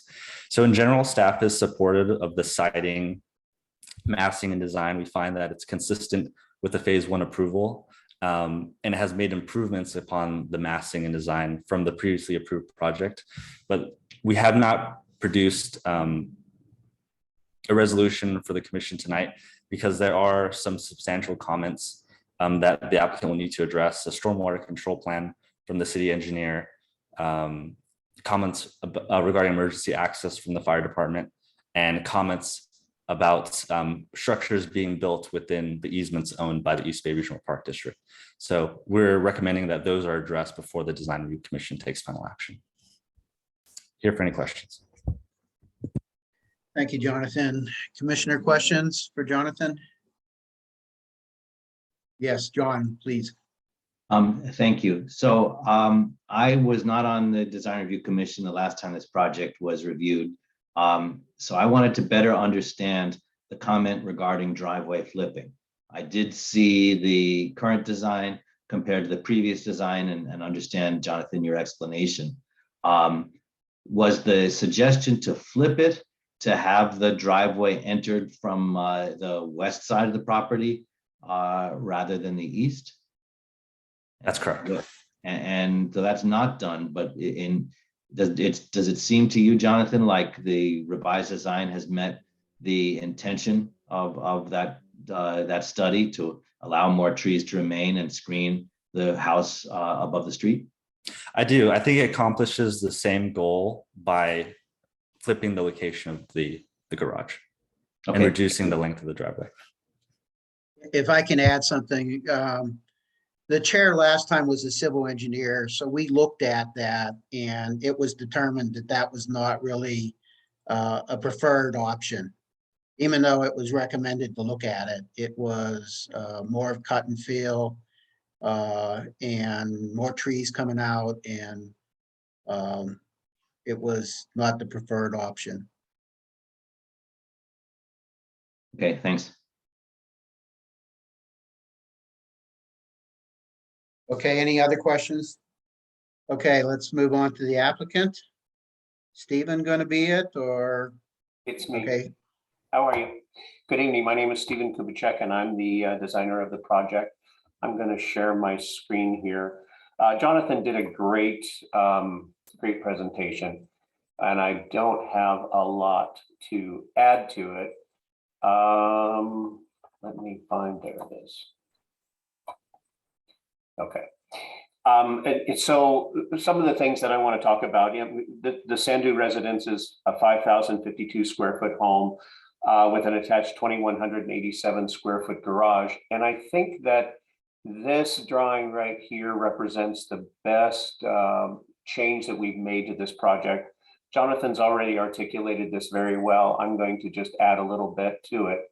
The idea of coming down the road and coming back and circling back to climb up the hill did not make a lot of sense to me either when I looked at that, because you are creating, you always want to start your driveway at the highest point of the roadway rather than at a lower point in the roadway. And so there's sort of a dip in the road right in here. And so coming up from this side certainly makes it easier to get into this without having to do a hairpin turn to get up onto the property. The 40-foot setback that was approved the last time sits right in this area here. This actually got to like 33 feet from the property line. And so we have stayed within that 40-foot setback and created much better movability, maneuverability for cars as they come up to the site. There's no possibility of anybody parking along Spring Hill Road. And so it was important for me to create not only a place for the Sandus to be able to come up and move into their garages. There's a 2-car garage door here and a 2-car garage door here, but also give a place for the cars to come up and rest at the top of the driveway, and a place to park and not obstruct the front of the garage doors at that time. If they have a party, that's their problem. But for normal day-to-day living, the accessibility onto the site is much better than it was before. And it's something that I think is critical on a site such as this. This is the overall floor plans of the house and how they relate to what was approved previously. What I've done is I've moved, they had created their backyard space between a big retaining wall in the backyard and the house, and that's where they had created their outdoor living. I thought it was a better solution to push the house into the hillside, create a better forecourt for the car maneuverability, bring the second story out into the hill to actually touch the hill. So off of the second story, we actually have the ability to step out onto the hillside and move down to the lower level, and then create my outdoor living areas to the west of the property. There's more views, there's more sunlight, there's more openness. And when you're on a large parcel like this, living against a 10-foot concrete wall just didn't seem like a good time to me. So that's why I developed the site the way I did. Shorten the driveway, give good access into the garage, create guest parking here, create outdoor living and private outdoor living spaces to the west.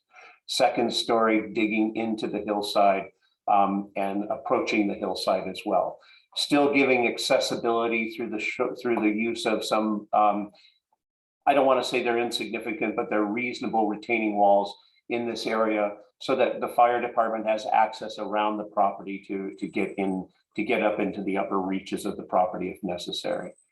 As we proceed through, here is what was approved before. And this was our proposal. The red, of course, is outlining what was previously approved.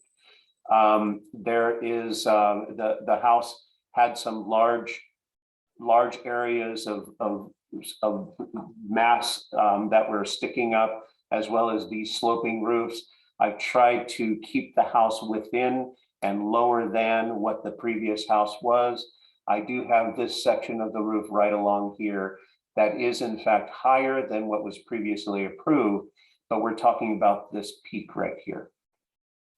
That is of a concern for Jonathan.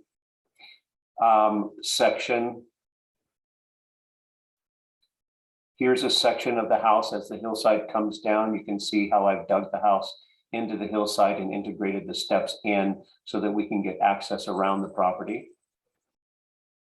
Overall site section, as well as section, well, here are my 3Ds. So like Jonathan said, the gray is my design, the white is what was previously approved.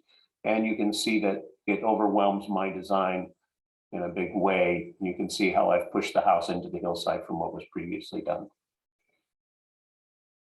From a landscape standpoint, we have lots of areas along this area because of how I've designed the driveway to bring in more trees and bring in more screening between Spring Hill Road and the driveway that we're creating here.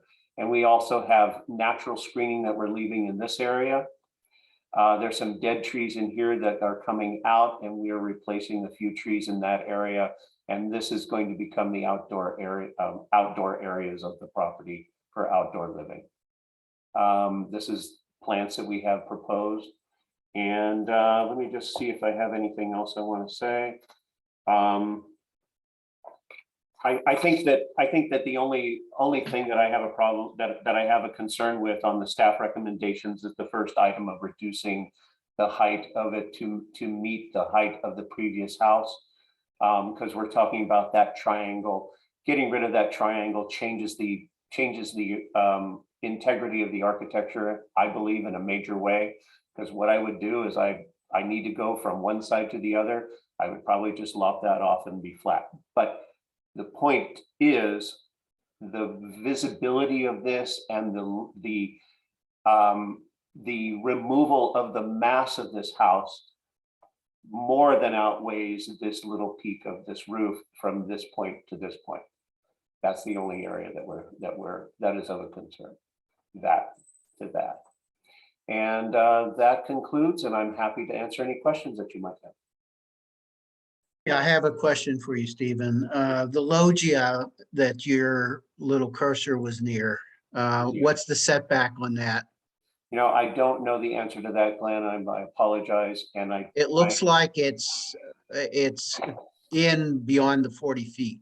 It probably is. I have a full size. And let me just remind you, the part that looks like it was 33 feet before was cantilevered. So there was no structure that went down into that setback. Okay.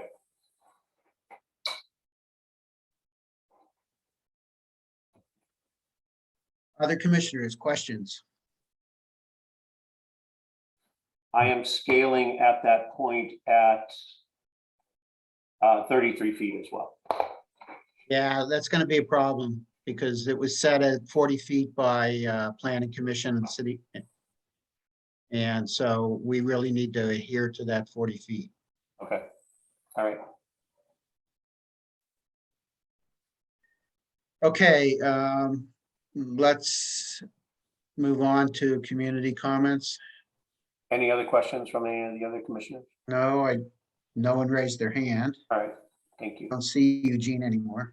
Oh. Okay. Okay, No raised hands. Well, Chair, yeah. I want to just reconfirm that Chair mentioned. He has great memory, Glenn. You know, that's exactly what we understood back then. It was cantilever, it was not touching. And so that was how that was performed. I do have a question here to the designer. You keep talking about that roof penetration through the height level. Yeah.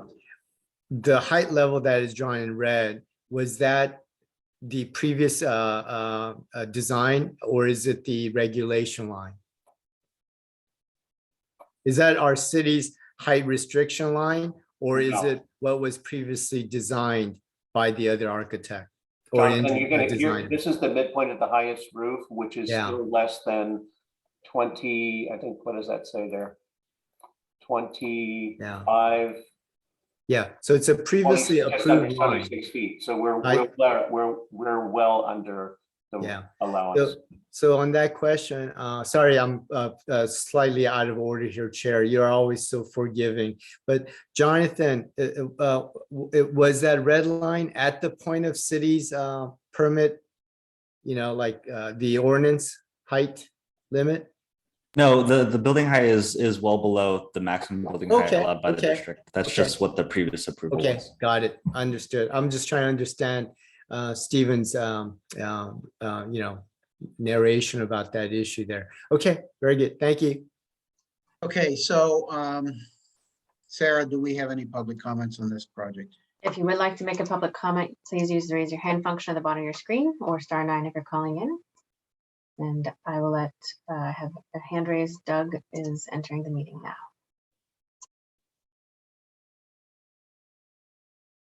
I should probably stop my share, huh?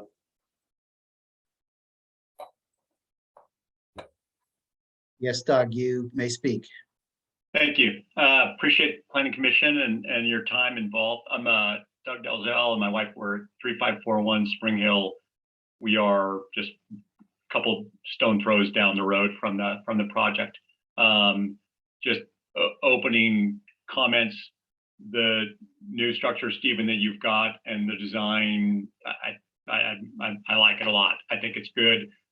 Just from as somebody who walks past that property 5 to 7 days a week, I can tell you that whatever your foot and a half extra height would not affect the building or structure or from people on the road at any point in time. I also feel that the driveway coming from up Spring Hill, as opposed to the hairpin turn that would have to be before, that was kind of thought about, is a much better solution. So I'm just saying that those are great things and not a problem at all from our end. And I think our biggest concerns are the road erosion, the water mitigation coming off the hillside. While there's not substantial water in massive hillsides that rains that come off, the creek is eroding the road on the opposite side from where this is, just barely up from where the driveway would come in, that it really has turned that double lane road into a single-ish kind of road, enough where it's questionable as you're riding a bicycle or walking when another car comes by. So that would be kind of my biggest piece is how do we mitigate the road and prevent further erosion from that standpoint, as well as perhaps during construction, because as Stephen pointed out, there is no roadside parking. Where do you put 5 cars or trucks at that point in time while you're doing construction? Because it's very limited. And then lastly, voicing that we are in a deeply wooded area, and fire mitigation and hopefully improvements from fire hydrants for that area, because we are grossly underserved and at the very end of a one-way street, where we are subject to potential problems. So, thank you. Thank you, Doug. Any other public comments? If you would like to make a public comment, please use the raise your hand function at the bottom of your screen, or *9 if you're calling in.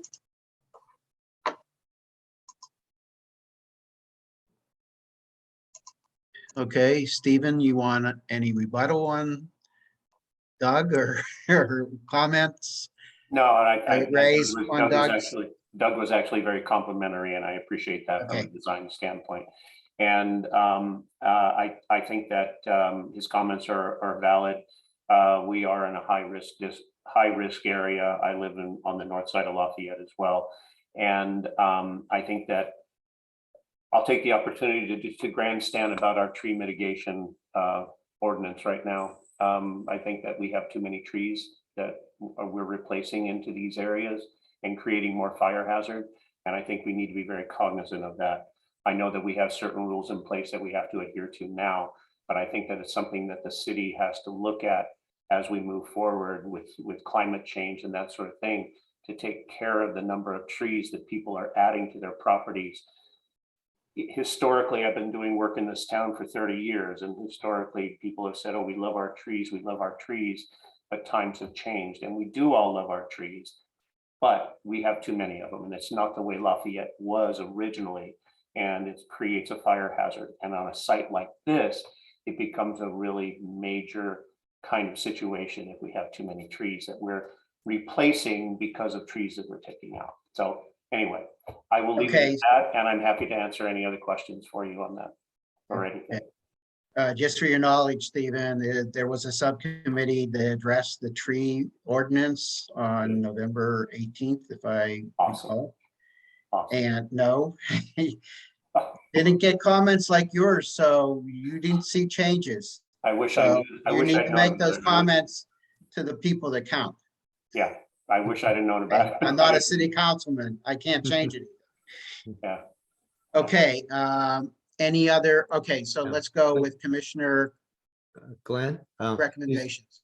Well, one question to Stephen on the construction management approach, phasing of construction or so. How are you thinking conceptually to, or you're not the contractor, sorry. I'm not the Yeah, contractor. you are not the one. Conceptually. No means and methods type of question. Yeah, of course. yeah, but conceptually, you know, on Yeah. a site like this, you have to do carpooling. They have to park off-site and come in on in Together. in Yeah, that's how carpool. you do it. There has to be, I think that the way I've designed the house, with that big open area in the front for cars to turn around and whatnot, that creates a lot of staging area for materials Okay. so that they can get materials up Yeah. onto the site. There's no parking on that road. I've Yeah. tried. Yeah. Karen can invest, Mr. Sandu there can attest to it. It's tough. And so, so when I first met him at the site, I said, okay, I'll work on your house, but we've got to create a lot of parking. We got to create maneuverability on this site. And that's why I pushed that house into the hillside and created that in the front. And that took care of a lot of issues that this house potentially has, of massing, of all those things, screening, all those kinds of things. So, so anyway, yes, that I'm not the contractor, but yeah. Well, it's a question that Doug raised, so, you know, Absolutely. your neighbor. So I guess Mr. Sandu and Doug would have more discussion on that. Okay, sounds good. Thank you. Okay, so Commissioner recommendations leading up to January meeting. So who wants to start now? I can start. Okay, thank you, John. I mean, I'm ready for somebody else, but nobody else spoke. Thanks, John. I think that this is a very difficult site, and I think a very smart solution in a number of ways to dealing with topography in relation to the road situation. It is just orders of magnitude better than the preceding diagram. Jonathan, I pretty much almost always agree with everything you say, but I will take exception to your one comment regarding that little roof line. I do not, I agree, Stephen, with your comments about how it all fits together. And I don't believe that it is a visual issue to keep it. Your points, I think, are well taken, that in fact, you've reduced the visual impact from the road with your design. The technical issues you have to overcome, I don't think are design review commission issues. So since we do have the opportunity to see this again, I'd like to ask that if on your find site sections on page A6.6, I would like to see the screening trees depicted, especially on section 2 to your across the street neighbor. But I've been to the site, and I expect that it will tell the story that the screening is adequate. I think this is a very good start. And Mr. Sandu, I hope that works out for you to get your house through the process. Thank you, John. Thank you. Eugene, you want to Yeah, add your well, 2 cents? well, yeah, just a quick note. I really like the previous design from aesthetics. Glenn and I were pretty excited. We were willing to take a risk for something a little different, right, Glenn? But it Yeah. worked.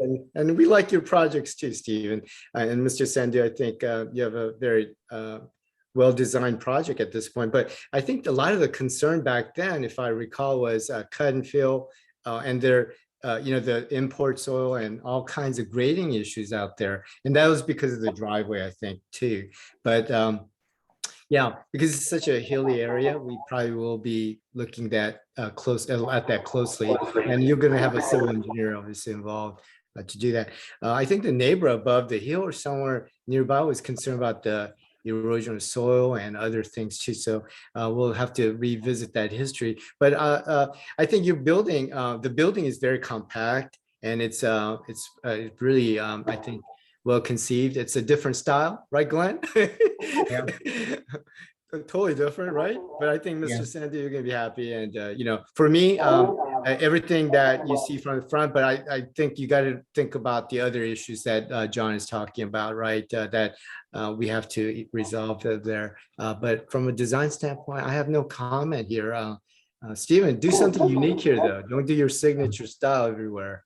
Right? Yeah. All right. Thank you. And the roof, I'm with John. The roof issue, Okay. sorry, Jonathan. Both of you guys, John and Jonathan. So, hey, that's okay. But, that's okay. Okay. Thank you. Armin? I second everything both John and Eugene said about the new design. I think it's a huge improvement compared to the previous one. I don't think anything else. I don't have anything else to add. Okay, thank you. I agree with the other commissioners. The roof, I don't see it as a problem, that little change from the previous. I really did like the previous. I mean, it was very unique. The woman architect was very passionate about, she had every detail worked out exactly, color, stamping of the concrete, everything.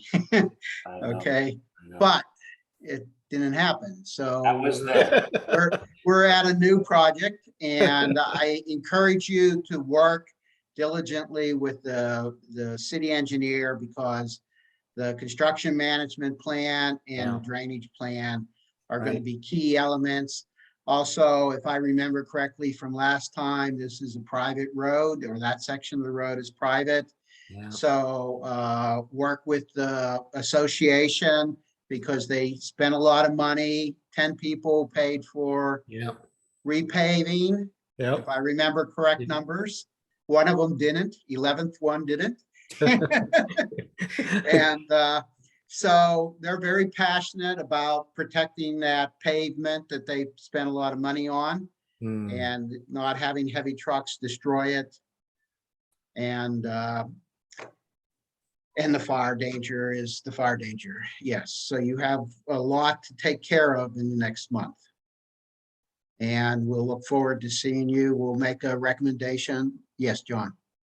One further comment, and Glenn, you mentioned this earlier, but I think we should mention this just one more time.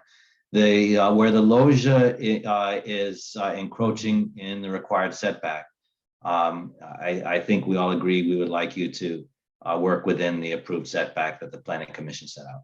Yeah, absolutely. Yeah, we don't want to set a new precedent, and we don't give out we call variances easily here at this commission.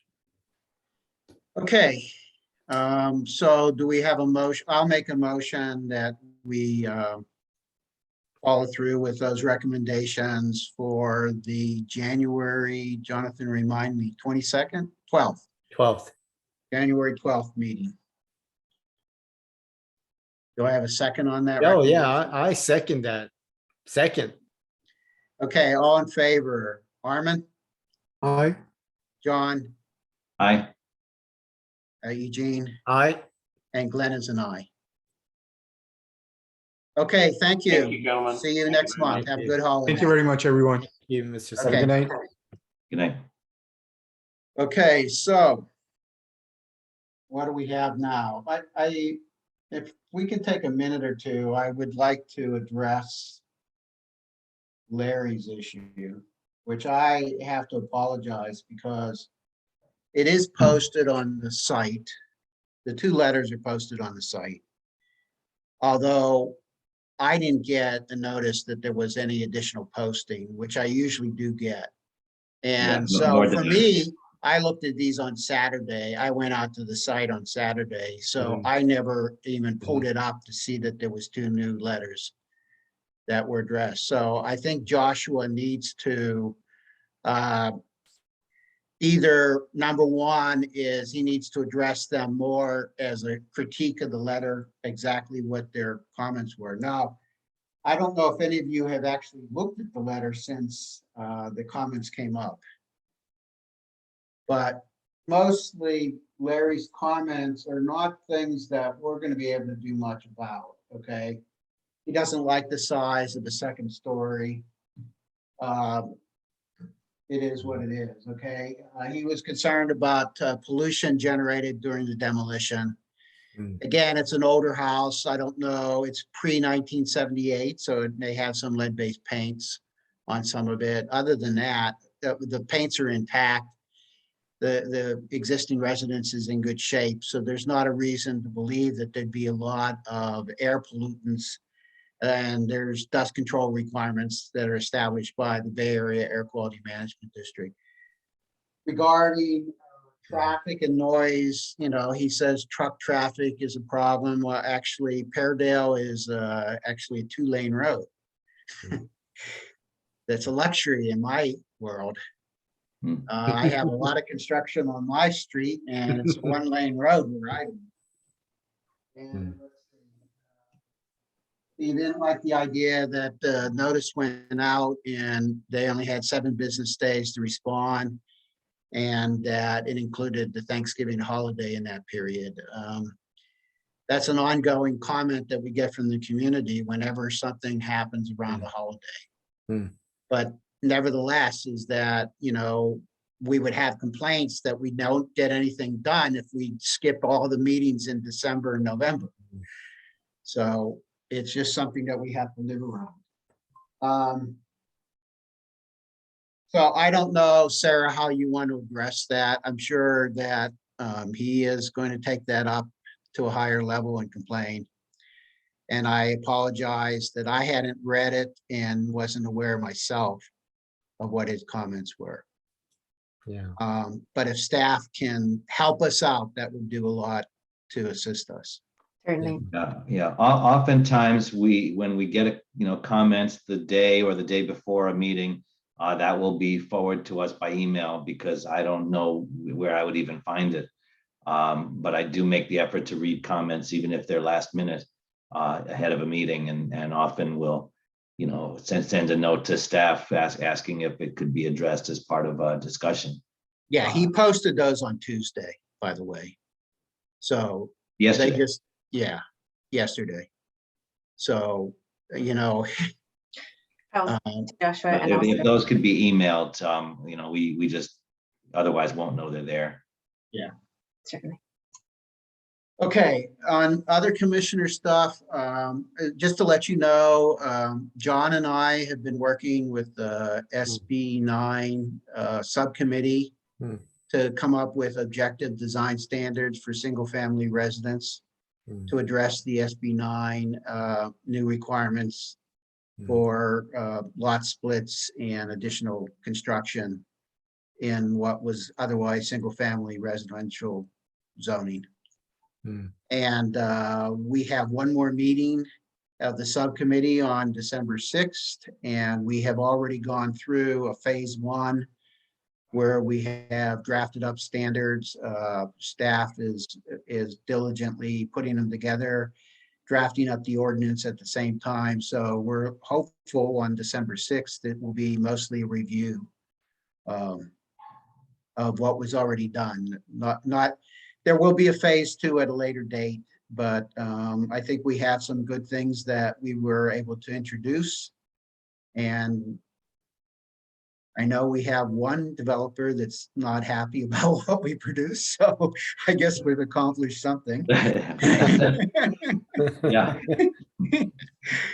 Okay, other item, I didn't see it on the agenda, and maybe I should have raised this at the time when we approved the agenda, but we talked about election of new chair. So typically that would be at the last meeting, so the 15th meeting. Okay. So we'll agendize it for the next meeting, so you can talk about it. Okay. And that brings us to staff or comments, anything? Those were the two main items I was going to discuss. So thank you, Glenn. And then the other item is that the AB 2923, which is the BART bill, is also going to the Planning Commission on the 6th, so on Monday's meeting. So they'll give us a little bit of policy direction about what to do about that. So it's a requirement that the parcels that are on the parking lot be upzoned to allow up to 75 dwelling units per acre. And there's a couple of options for implementation. And so we're seeking direction from the Planning Commission about that. And we also need an ARC representative if anyone's willing. For this Friday? This Friday. I can do it. Thanks, Glenn. I didn't think we'd have ARC this time because this isn't a regular meeting, huh? You're the best, Glenn. You're awesome. Okay. Oh, just one observation though, Sarah. In our meeting agendas, do we have a section called any additional public comment at the end of the meeting? Because I think that's how I dealt when I was the chair of the other planning commission of the city. I use that as a way to mitigate anyone that interrupted meetings and the midpoint of anything. Say that, gentlemen, please, calm down. You have an opportunity to talk at the end, and so that way there's a forum at the end for them to at least vet out their anger and anything else that comes about. So that might be a thing you put in. So there's typically the item at the beginning of the agenda, which allows for folks to speak on items that are not on the agenda. Right. But we could consider adding an agenda item if the commission. Yeah, I put it at both ends of it just to make sure that they're taken care of in and out and say, hey, I was fair with you guys. So anyways, just an idea, that's all. No, I mean, I do feel badly about the way things went this evening. But the fact is, if Larry had spoken at the end of our meeting after we had made our decision with the applicant in the discussion, as Glenn pointed out, it was really after the decision was made. I know, but he didn't have to interrupt us, and I think Glenn handled it very well. And Glenn, my hat's off to you. That's not something that anyone can prepare for. And so anyways, I'm just saying that in the future for any other chair, they don't have to go through what Glenn went through today. Put it at the back as a place. I get it, John. Decisions are made, but they like to vet out their frustration. There was at one place or another, there was some sort of a technology failure. And I don't know where, but it was his expectation that he was making it known that he wanted to speak. And I guess nothing, Sarah, that you saw. Not at the time that we had called for a public comment. But because here's what I get is that, we're ambassadors to the city. When I did that for 16 years, I was an ambassador. I want to make sure our city, can attract, it's hard to second guess what he did, but in all probability, he wasn't paying that much attention. I know. Because he wanted to speak at the beginning about something, and he wanted to speak, so he probably wasn't connected to the day-to-day. And the technology just makes it harder for everyone. This remote is very difficult. So, anyways, kudos to everyone, Glenn in particular. Job well done today. All right, that's it. Are we in the holiday spirit? Can we keep saying happy holidays until into New Year's? I hope to see everyone on the 15th. Yeah, looking forward to it. Yep. Okay. Have a nice one. Bye. Thank you. Good night. Bye-bye.